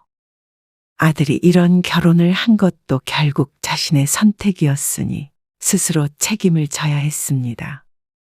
돈을 벌어서 스스로 자립을 하던지 말이죠. 그런데도 잘 산다면 오히려 아들에게 잘된 일이었으니 신 씨는 앞으로도 아들 내외에게 집을 사줄 생각이 없었습니다. 그렇게 아들 며느리를 돌려보냈고 바깥 사돈에게서 걸려오는 전화도 받지 않고 메시지를 보냈습니다. 한 번만 더 집 문제로 전화를 하면 애들을 쫓아내 버린다고 하자 전화는 다시 걸려오지 않았습니다. 그러자 그렇게 울리던 휴대폰도 잠잠해졌습니다. 아들 며느리도 그나마 살던 집에서 쫓겨날까 싶어서 숨죽이고 있었지만 신 씨는 아들에게서 매달 50만 원씩은 받아냈습니다. 아들도 그 정도 금액으로 얻을 수 있는 집이 아님을 알기에 울며 겨자 먹기로 꼬박꼬박 계좌이체를 했죠. 그리고 언제든지 집을 뺏길 수 있다고 생각하니 뻣뻣하던 며느리도 신 씨 부부에게 잘하려고 노력하는 듯 했습니다. 그게 언제까지 갈지는 모르겠지만 그래도 속이 조금은 후련해진 기분이었습니다. 아쉬운 것은 저쪽이니 신 씨가 처신을 잘하면 사돈이나 며느리도 함부로 하지 못할 것이었습니다. 그러니 마음이 편해졌습니다. 돈으로 사람을 좌지우지하게 될 줄은 몰랐는데 그게 먹힌다면 안 써먹을 이유가 없었죠. 그놈도 나이가 더 들면 정신 차리겠지. 남편의 말대로 아들도 언젠가는 콩깍지가 벗겨질 테고 그러면 또 상황이 바뀔지도 몰랐습니다. 하지만 그러나 저러나 신 씨는 아들 인생 알아서 살라고 하고 신경을 끄고 살 생각이었습니다. 설령 아들이 이혼을 한다고 하더라도 말이죠. 오히려 환영할지도 몰랐습니다.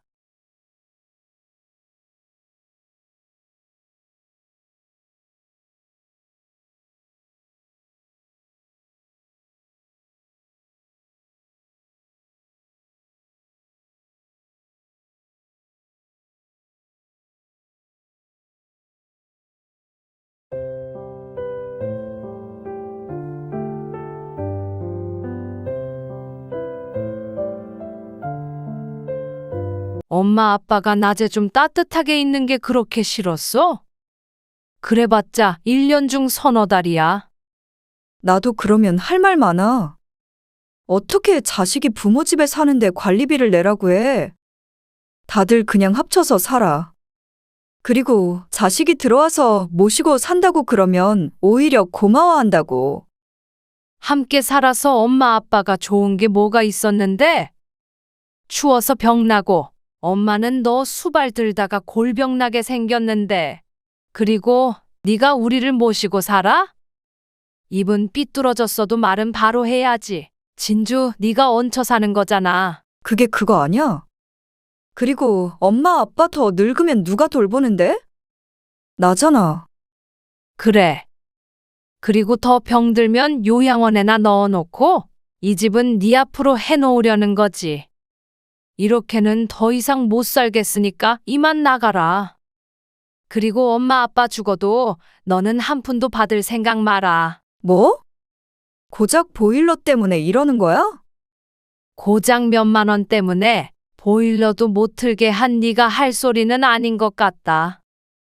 오늘 이야기 속 주인공은 76세 나연자 씨입니다. 그리고 그녀의 딸에 관한 이야기이죠.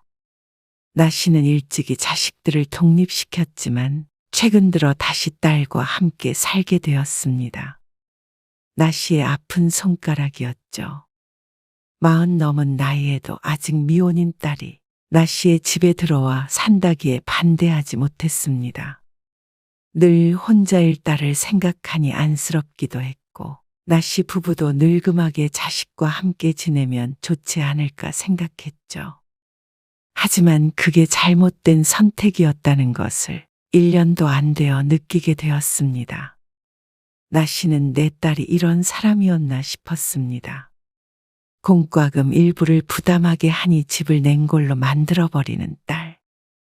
찬바닥에서 생활할 부모에 대한 안타까움도 한 점 없는 이기적인 딸을 겪어보니 그동안 나 씨가 딸 걱정을 했던 나날들이 허무했습니다.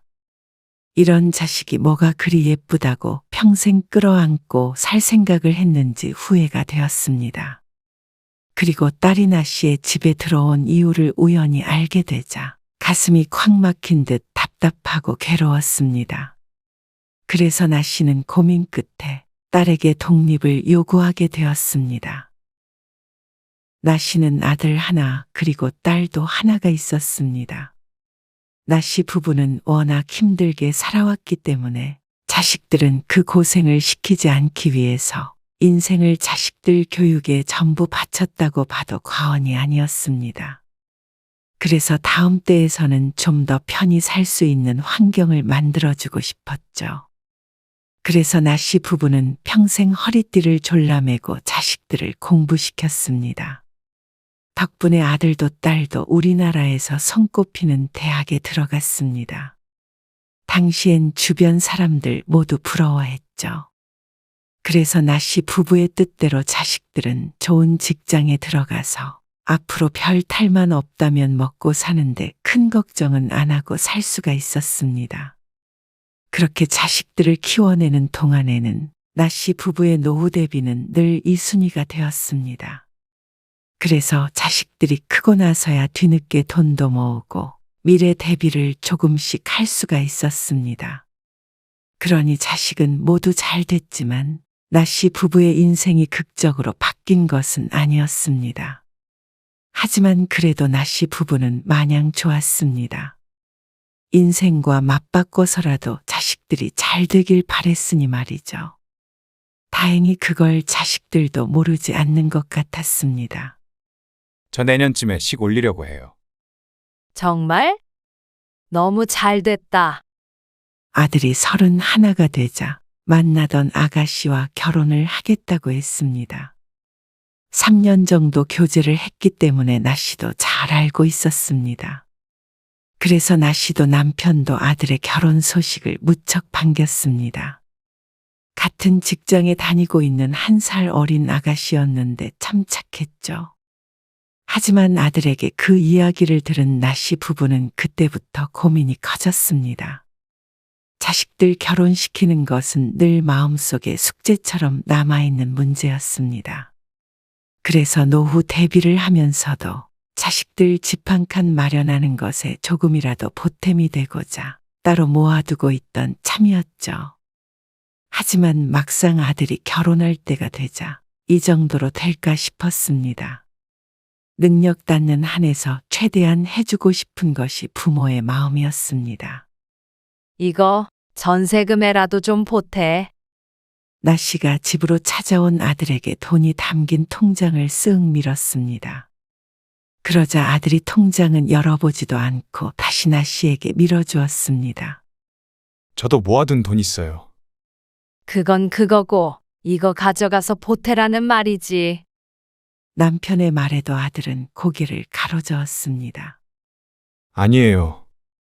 그거는 넣어두시고 나중에 어머니 아버지 필요할 때 쓰세요. 전세 얻어서 가기로 하영이랑 상의 끝냈고요. 둘이 모아둔 돈에다가 전세자금 대출도 받을 거예요. 지금 가진 걸로도 충분해요. 대출 받을 거면 이거 가져가서 부담 줄이면 좋잖아. 아니요. 저희가 능력이 없는 것도 아니고. 하영이도 저도 돈 잘 벌어요. 그러면서 아들은 그동안 해준 것만으로도 충분하다고 했습니다. 그런 말을 들으니 어쩐지 눈물이 앞을 가렸습니다. 결국에 아들은 나씨 부부가 보태주는 돈은 받지 않겠다고 했습니다. 그렇다고 처음 자식을 결혼시키는데 아무것도 안 해줄 수는 없었습니다. 예물도 알아서 하겠다는 아들을 설득해서 며느리에게 해주는 것만큼은 빠짐없이 해주었습니다. 아들이 부모의 노후를 걱정하기는 하지만 나씨 부부는 자식들 결혼을 못 시킬 정도는 아니었습니다. 노후는 어느 정도 해놓은 상태였습니다. 대출 없는 아파트도 있고 연금도 받고 모아둔 예금도 있었습니다. 큰 일만 없다면 자식에게 손 벌리지 않고 살 수 있었죠. 그렇게 아들이 결혼시킨 지 10년이 넘었지만 그 뒤로 또 다른 결혼식은 없었습니다. 자식이 둘인데 말이죠. 벌써 큰 손주는 중학교에 들어갈 나이가 되어가는데도 불구하고 2살 터울의 딸은 아직까지 미혼이었습니다. 이제 41가 된 딸도 한때는 결혼을 약속한 사이가 있었습니다. 하지만 당시 결혼 이야기가 나오다가 헤어진 뒤로는 한 번도 결혼 소식은 없었습니다. 그 사이사이에 만나는 사람들은 있었던 것 같지만 그게 결실을 맺지는 못한 모양이었습니다. 40대가 넘어가게 되니 본인도 포기를 한 듯 했고 나씨 부부도 이미 늦었다고 생각했고 마음속에서 어느 정도 단념한 지 몇 년 되었습니다. 이제는 딸은 늘 독신으로 살겠다고 얘기하고 다녔습니다. 오히려 이제는 그게 편하다면서 말이죠. 나씨 부부도 소가리를 많이 했지만 딸이 혼자가 좋다니까 결혼을 닥달할 수 없었습니다. 결혼이 혼자 할 수 있는 일도 아니고 요즘은 옛날과는 다르게 혼자 사는 사람도 많았으니 말이죠. 딸도 혼자 사는 삶에 만족하는 것 같아서 그걸로 됐다 싶었습니다. 그러던 어느 날이었습니다. 당신 괜찮아? 지금은 괜찮지? 아이고, 이대로 가는가 싶어서 놀랐네. 당신이 놀랐어? 내가 더 놀랐지. 퇴원은 언제 한대? 입원한 지 얼마나 됐다고 벌써 퇴원이야? 아, 답답하니까 그렇지. 어느 날 갑자기 쓰러진 남편.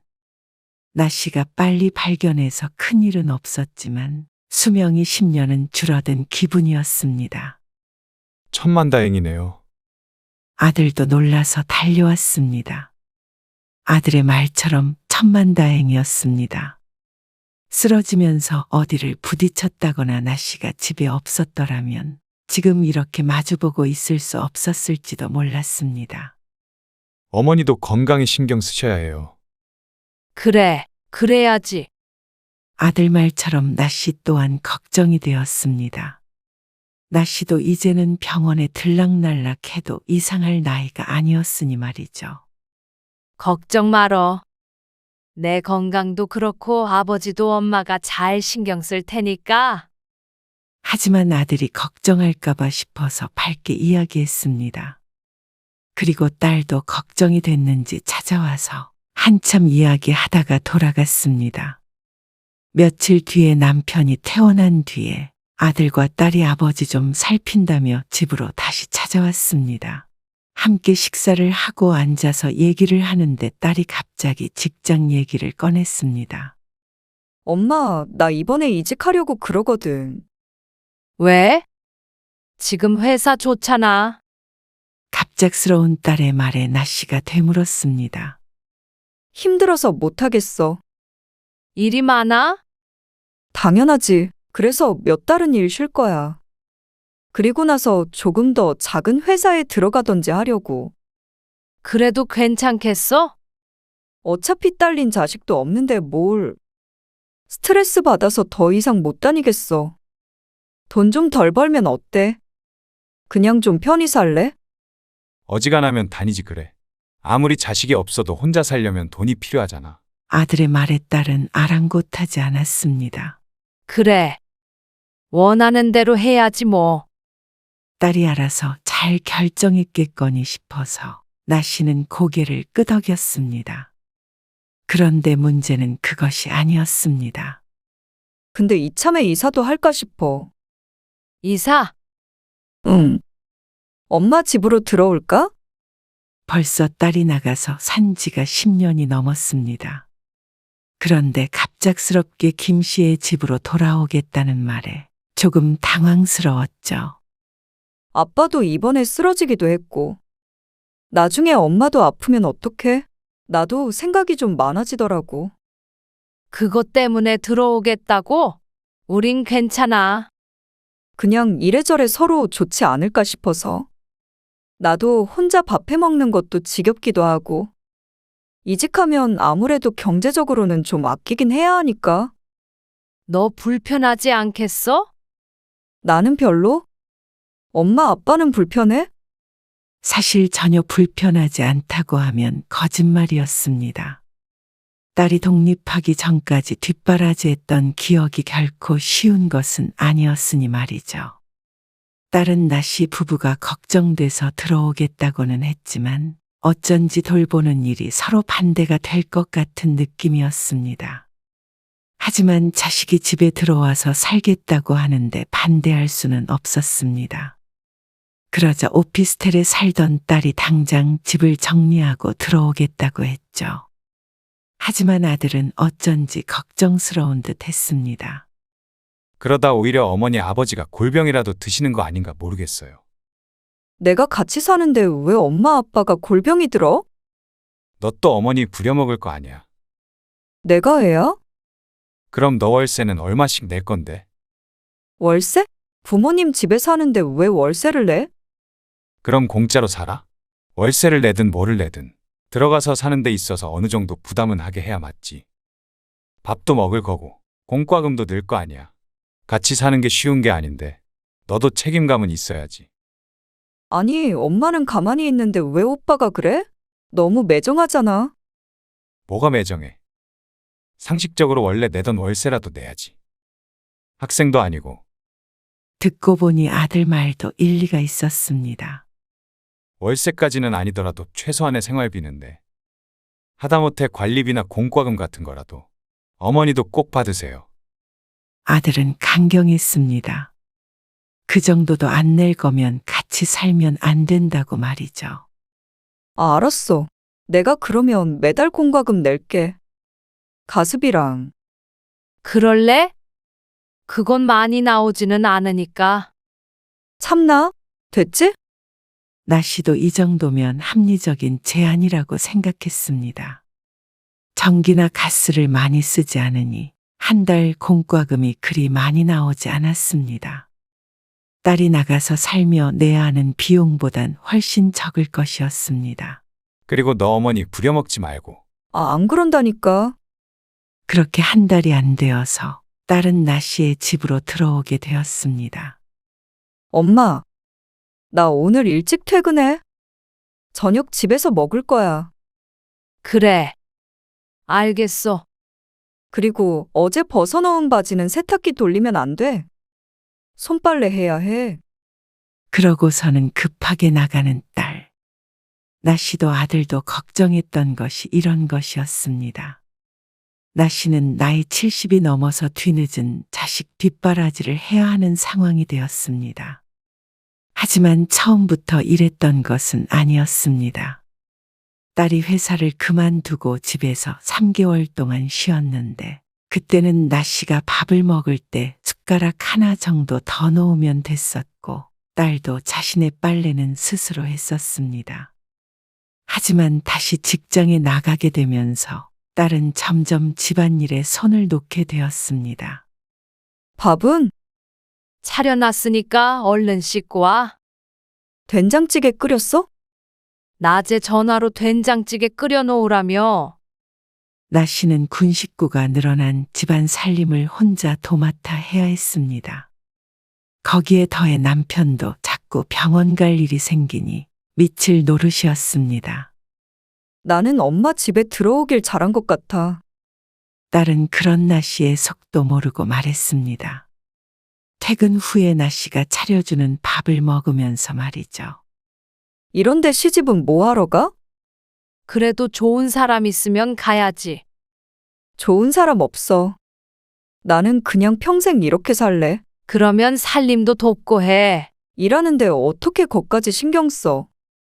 딸이 결혼을 안 한 것에 대해서는 포기를 했었는데 몸이 힘드니 차라리 시집이라도 갔으면 하는 마음마저 들었습니다. 하지만 딸은 지금의 삶에 무척 만족한 듯 했습니다. 아무래도 아버지 병수발도 나 씨가 들고 있고 아직까진 자식으로서 고생스러운 것이 없으니 말이죠. 오히려 나 씨가 하지도 않아야 할 고생을 하고 있었습니다. 엄마, 이번 달 전기세 많이 나왔더라. 왜지?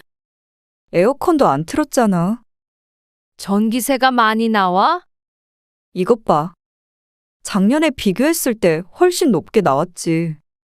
딸이 관리비 고지서를 펼쳐서 손가락으로 어느 부분을 찝었습니다. 그거는 너랑 같이 살기 전이잖아. 아, 그러네. 딸이 민망한 듯 웃었습니다. 아무래도 나 씨 부부에 비해서 딸의 전기 사용량이 월등히 높을 수밖에 없었습니다. 아무리 저녁에만 있는다고 하더라도 말이죠. 딸의 방에는 컴퓨터도 있고 이것저것 꽂혀 있는 전기가 많았습니다. 나 씨가 빼두려고 해도 딸이 못하게 막았습니다. 그러니 평소보다 높게 나오는 게 정상이었습니다. 딸이 나 씨의 집으로 들어온 것이 한여름이었습니다. 당시 처음 나온 관리비를 보고는 딸이 기함을 했던 기억이 있었습니다. 딸은 에어컨을 아끼지 않고 켰는데 딸이 살던 오피스텔과 아파트는 면적이 다르니 나오는 관리비도 크게 차이가 있는 것이 당연했습니다. 전기세도 한몫했고 말이죠. 그 당시에는 펄쩍 뛰며 괜히 합가를 했다고 투덜댄 적이 있었습니다. 하지만 나씨 부부가 집에 있을 때는 냉방을 최소화만 하기에 딸도 할 말이 없었습니다. 어쨌거나 가장 많이 쓰는 사람은 딸임이 분명했고 본인도 알고 있으니 말이죠. 여름이 끝나면 줄겠거니 생각했던 딸은 겨울이 시작되자 오히려 더 예민해졌습니다.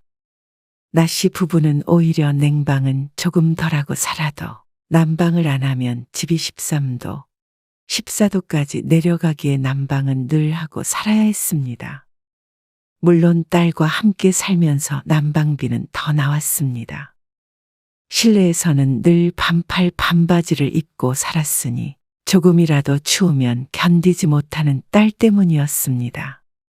그러니 새벽엔 늘 보일러를 켜두었고 주말은 말할 것도 없이 항상 바닥이 뜨끈했습니다. 그런데 돈을 내는 입장에서는 그게 무척이나 신경이 쓰이는 모양이었습니다. 가스비도 어떻게 이렇게 많이 나와? 그러니까 밤에 실내 온도가 높다니까. 당장 실내 온도가 24도, 25도였습니다. 딸이 함께 있어서였습니다. 낮에는? 낮에도 계속 켜두는 거 아니야? 그런데 딸은 그 원인을 나씨 부부에게서 찾으려 했습니다.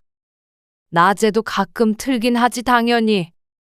요즘엔 너무 추워서 계속 꺼둘 수는 없었습니다. 하지만 딸이 그것 보라며 나씨 탓을 했습니다. 밤에는 자야 되니까 할 수 없이 켜지만 낮에는 좀 덜 켜면 좋잖아. 해 떨어지면 그때 틀어. 요즘엔 낮에도 온도가 많이 내려가. 해 떨어지고 나서 켜면 너무 추워서 안 돼. 두꺼운 옷 입고 있으면 되지. 그러는 딸은 지금도 반팔 티셔츠를 입고 있었습니다. 이거 이렇게 내다가는 공과금 내느라 월급 다 쓰겠어. 딸의 투덜거리는 말에 나씨도 한숨이 나왔습니다. 애초에 나씨 부부만 살 때는 아무리 겨울이라도 많이 나오지도 않았습니다. 하지만 딸은 자신이 혼자 살 때와 비교하고 나선 모두가 나씨 부부의 탓이라고 했죠. 작은 방은 밸브 잠근 거 맞지? 맞아. 잠갔어. 그래도 이거 이래서 어떡해. 가스 사용량 좀 줄여야지. 요즘 내 월급 알잖아. 딸은 그러면서 죽는 소리를 했습니다. 그래도 지금까지 딸린 식구 없이 혼자 벌어서 혼자 살았으면 돈이 없지는 않을 텐데 말이죠. 나씨는 가스비 때문에 딸과 신랑이 하기 싫어 알았다고 하고 말았습니다. 낮에는 거실에만 좀 켜둘 생각이었습니다. 그러니까 당신도 낮잠 자려면 안방에서 자지 말고 거실 전기장판에서 자. 참, 차라리 그냥 우리가 낸다고 그래. 그 생각을 안 해본 것도 아니었습니다. 하지만 그렇게 하다가는 돈은 돈대로 나가고 힘은 힘대로 들 것 같았습니다. 딸도 같이 산 이상 아들의 말처럼 생활비 정도는 내야 한다고 생각했습니다. 그리고 나씨는 그 돈 아껴서 노후 생활 자금으로 저축하는 게 낫다고 여겼죠. 그래야 정말로 나씨 부부가 더 늙어서 자식에게 손을 안 벌릴 수 있을 것 같았습니다. 그리고 아끼자는데 어쩌겠나 싶기도 했죠. 하지만 딸은 그 다음 달엔 더욱 더 나씨 부부를 못 살게 굴었습니다. 보일러 끄고 나갈게. 지금 끄면 이따 낮에도 춥다니까 그러네. 1시간 있다가 엄마가 끌게. 지금 해 떴잖아.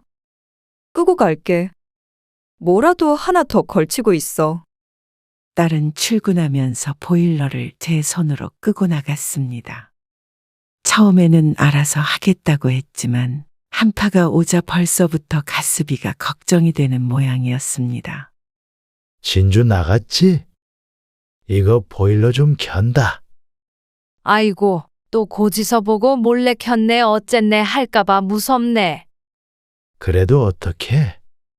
얼어 죽어? 그 기집애는 늙은 엄마 아빠는 얼어 죽으라고 그러는 거야?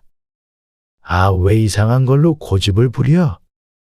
그건 남편의 말에 나씨도 동의를 했습니다. 오히려 낮에는 춥고 밤에는 뜨끈하니 잘 걸리지도 않는 감기에 걸리기도 했습니다. 늘상 비슷하게 유지했던 실내 온도가 들쑥날쑥했습니다. 자신이 집에 없는 평일 낮에는 보일러도 제대로 못 켜게 하는 딸이 어이가 없으면서도 한편으로는 걱정도 됐습니다. 평범하게 직장에 다니고 따로 크게 돈 나갈 일도 없을 것 같은 딸이 이 정도로 돈돈거리는 걸 보면 무슨 일이 있나 하고 말이죠. 그러니까 딸에게 막 윽박을 지를 수도 없고 그냥 낮에 좀 춥게 있자 싶었습니다. 그러던 어느 날이었습니다. 갑작스럽게 아들 며느리가 집으로 찾아왔습니다. 회사 나갈 시간 아니야? 무슨 일이야? 오늘 쉬어요. 어디 좀 가는데 지나가다가 들렀어요. 이것도 좀 전해드릴 겸. 그러면서 웬 종이 가방을 건네길래 받아보니 보약 같은 게 들어있었습니다. 아버지 드리세요. 이게 웬 거야? 애엄마가 아버지 걱정된다고 그래서요. 아이고, 고맙다. 근데 집이 왜 이렇게 추워요?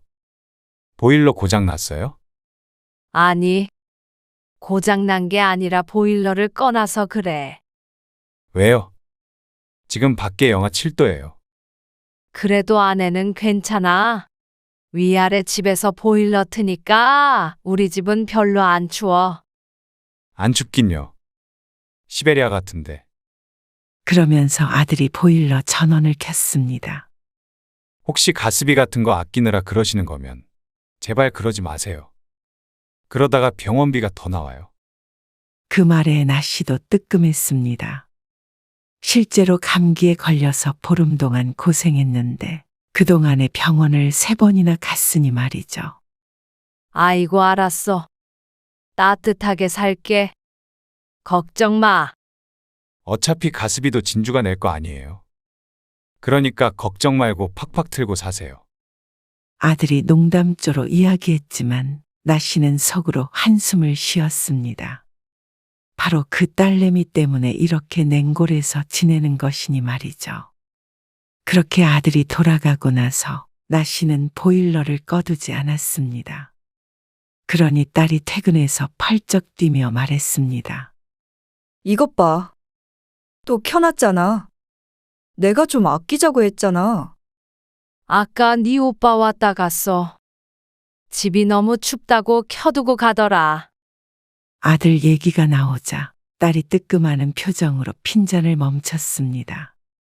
딸도 이 날씨에 보일러를 가지고 뭐라고 한 것이 마음에 걸렸는지 어쨌는지 그날은 그걸로 잔소리가 끝이었습니다. 웬일인가 싶었습니다. 그런데 얼마 뒤에 이유를 알게 되었습니다. 엄마, 나 집에 휴대폰 두고 나왔거든. 돌아갈 시간이 없어서 그냥 출근했어. 거기 사진첩에 내가 뭐 캡처해둔 게 있는데 그것 좀 내 카톡으로 보내줘. 뭐? 엄마는 어떻게 하는지 모르는데. 내가 알려줄게. 일단 내 휴대폰 좀 켜봐. 회사 전화라며 모르는 번호로 나 씨에게 전화가 걸려왔습니다. 딸의 말을 들으니 딸방 이불 속에 휴대폰이 놓여져 있었습니다. 나 씨는 10분 넘게 딸과 전화로 씨름한 끝에 딸이 부탁한 일을 해줄 수가 있었습니다. 그럼 끊을게. 딸은 일이 급하다며 전화를 끊었습니다. 딸 휴대폰을 책상 위에 올려두려는데 그때 카톡하고 메시지가 울렸습니다. 미연이라고 적혀 있었는데 나 씨도 익히 아는 이름이었습니다. 딸의 친한 친구이고 딸처럼 결혼을 안 해서 나 씨가 기억하고 있었죠. 아이고, 이게 뭐야? 화면을 끄려다가 실수로 메시지를 눌렀습니다. 혹시나 딸이 기분 나빠 할까봐 싶어서 얼른 두고 가려는데 엄마라는 글자를 보고 멈췄습니다. 딸이 친구에게 보냈던 메시지였는데 나 씨 부부에 관해서 적혀 있었습니다. 이러면 안 되는데 하면서도 자신의 이야기에 읽어볼 수밖에 없었습니다. 그런데 내용이 기가 막혔습니다. 우리 집은 보일러 안 켜 크크크. 내가 못 틀게 했어 크크크. 웃는 글자가 난무하는 메시지에는 우리 집은 자신이 없으면 절대 보일러를 못 틀게 했다며 즐거워하는 내용이 적혀 있었습니다. 자신이 난방비를 내니 그렇게 하게 했다며 말이죠. 그 메시지를 보고는 가슴이 덜컥 내려앉았습니다. 딸이 아끼자기에 나씨 부부도 옷을 한 겹을 더 입는 한이 있어도 그렇게 했습니다. 그런데 딸은 그걸 가지고 비웃듯이 이야기하고 있는 것 같았습니다. 자신의 오해일 수도 있지만 더 위의 내용을 읽어보니 오해는 아닌 듯 했습니다. 우리 오빠가 엄마 아빠 챙기라고 매달 돈 붙여주거든. 그걸로 공과금 내고 있어. 남겨서 내 용돈에 보태려면 낮에 좀 추워도 할 수 없지 크크크. 나씨도 전혀 몰랐던 내용이었습니다. 하지만 이제 생각해보니 아들이 와서 했던 말이 뇌리를 스쳤습니다. 어차피 여동생이 내는 것이기에 실컷 틀라던 그 말 말이죠. 단순히 농담이라고 생각했었는데 아들이 돈을 주고 있었던 모양이었습니다. 그러니 돈 걱정은 말라고 말을 했던 것이었습니다. 하지만 딸은 그 돈을 받고서도 나씨 부부에게 그렇게 난리를 친 모양이었습니다. 힘들다고 난방비 아끼자고 말이죠. 용돈 얘기를 꺼내는 것을 보면 그 외에는 힘든 일도 없어 보였습니다. 단순히 정말 자신의 돈을 쓰기가 싫은 것이었습니다. 그걸 보자 나씨는 자신도 모르게 다른 메시지까지 올려보게 되었습니다. 이런 이야기가 나온 걸 보면 부모 이야기를 처음 한 이유가 있을 테니 말이죠. 그런데 다른 메시지들을 확인하자 더 이상 휴대폰을 들고 있기도 힘들었습니다. 그 내용은 나씨의 집에 관한 내용이었습니다. 자신은 결혼을 하지 않고 살 것이기 때문에 나씨 부부의 집을 자신이 혼자 물려받아야 한다며 이 집에서 살다가 자연스럽게 자신의 명의로 바꿀 것이라고 했습니다. 그리고 나씨의 아들은 딸이 적극적으로 부모를 모시겠다고 하기에 어느 정도 묵고한 상태라고 했습니다. 그러면서 부모를 부양할 마음은 없다며 나씨까지 아프게 되면 요양원에 모시겠다며 친구와 쑥덕거리는 딸의 메시지를 보니 허탈한 기분이 들었습니다. 속이 시커먼 구렁이가 들어앉아 있는 딸이 다른 생각이 있어 나씨의 집에 들어온 것이었습니다. 그러면서 온갖 수발까지 들게 하고 이런 이기적이고 독한 자식이 있나 싶었습니다. 나씨는 휴대폰을 놓쳤습니다. 평범하게 잘 지내고 있다고 생각하던 딸이 내 자식이 아닌 것만 같았습니다. 애초에 순수하게 나씨 부부가 걱정돼서 온 것이 아님은 알고 있었습니다. 좀 더 편하게 살고 싶은가 보다 하는 마음은 있었지만 노후에 부모를 내팽개치고 혼자 재산을 가져가려는 생각까지 하고 있는 줄은 꿈에도 몰랐죠. 나씨는 당장 아들에게 전화를 걸었습니다. 너 진주한테 매달 돈 붙여주니? 네. 어머니 대신 장도 보고 하라고요. 얼마나? 60만 원씩 보내고 있는데요. 왜 그러세요? 진주가 말 안 해요?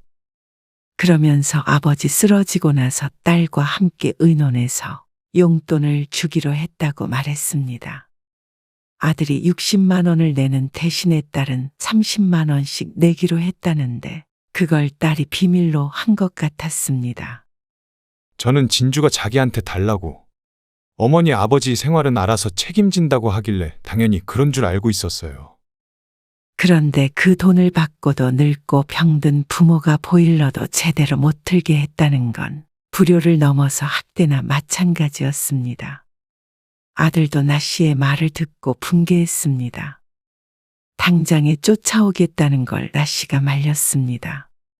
아들이 와서 해결될 일은 하나도 없었습니다.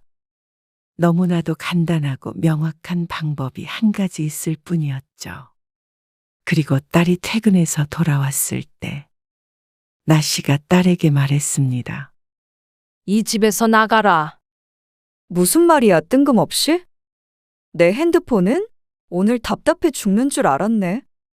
딸은 상황 파악을 못하고 태연하게 물었습니다. 나 씨는 주머니에 있던 휴대폰을 집어서 딸에게 건넸습니다. 혹시 내 핸드폰 봤어? 그러자 딸이 인상을 쓰며 물었죠. 너 네 오빠한테 매달 돈 받는다며? 그건 왜 말 안 했어? 나 씨의 말에 딸의 표정이 굳어졌습니다. 누가 그래? 그게 중요해? 오빠가 그래? 아니면 진짜로 내 핸드폰 봤어? 둘 다야. 어쩜 이런 못된 게 다 있어.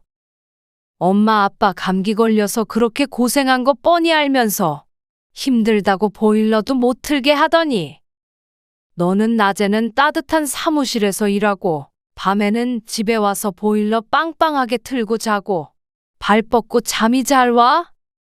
그러자 딸이 입을 꾹 다물었습니다. 엄마 아빠 추위에 떠는 게 너한테는 그렇게 우스운 일이었나 보다. 아주 키득키득 웃으면서 얘기하고 있던데. 왜 남의 핸드폰을 봐?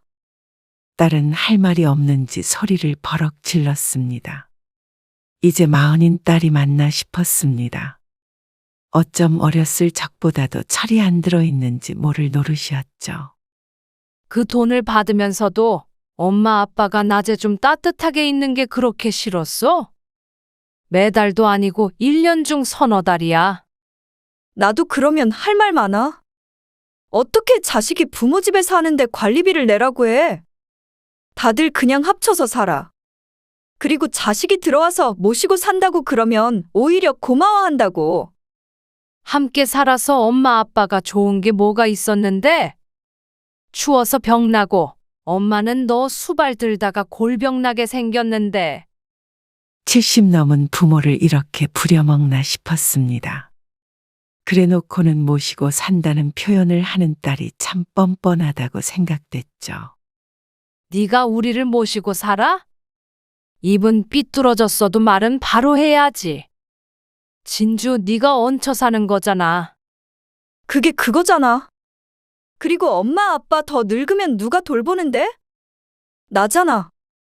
그래. 그리고 더 병들면 요양원에나 넣어놓고 이 집은 네 앞으로 해놓으려는 거지. 그러자 뜨끔하는 표정을 짓는 딸. 숨기지 못하는 표정에 이제는 기가 차지도 않았습니다. 이렇게는 더 이상 못 살겠으니까 이만 나가라. 그리고 엄마 아빠 죽어도 한 푼이라도 받을 생각 마라. 뭐? 고작 보일러 때문에 이러는 거야? 고작 몇만 원 때문에 보일러도 못 틀게 한 네가 할 소리는 아닌 것 같다. 딸은 안 나가겠다고 버텼지만 나중엔 아들까지 쫓아오는 바람에 하는 수 없이 짐을 싸야만 했습니다. 내가 여태 보냈던 돈 다 토해내고 어머니한테 여태까지 지낸 월세도 드려. 너 대신 고생했던 것까지 쳐서 다 드려. 알겠어? 아들이 잡아먹을 듯이 이야기하자 딸은 억울해하면서도 대들지 못했습니다. 나씨 부부는 그럴 힘이 없을지 몰라도 아들이라면 충분히 그렇게 하고도 남았으니 말이죠. 그리고 아들의 말처럼 나씨는 딸에게서 돈을 받았습니다. 하지만 그 돈으로 마음의 상처가 치유되는 것은 아니었습니다. 딸과의 사이는 이미 틀어졌고 무엇으로도 자식에게 배신당한 것 같은 이 기분은 시간이 지나도 나아질 수는 없을 것 같았습니다. 나씨 부부는 자신들이 자식을 잘못 키웠나 싶었습니다. 그러니 딸이 부모는 뒷전이었나 생각이 됐죠. 하지만 딸은 시간이 지나 나씨 부부에게 사죄를 했습니다. 가족이라고는 나씨 부부와 오빠밖에 없는데 모두가 자신에게 등을 돌렸으니 마음 붙일 곳이 없었던 모양이었습니다. 그렇게 배우자도 가족도 없이 살아가려고 생각하자 그제서야 사과할 마음이 들었는지도 몰랐습니다. 하지만 나씨는 그런 딸을 돌려보냈습니다. 나씨가 좀 더 나이가 들어 자식 하나가 더 아쉬울 나이가 되면 모르겠지만 지금으로서는 시간이 더 필요했습니다. 딸이 진정으로 후회를 한다면 언젠가는 나 씨의 마음도 돌아설지도 모르겠지만 적어도 그것이 지금은 아니었습니다.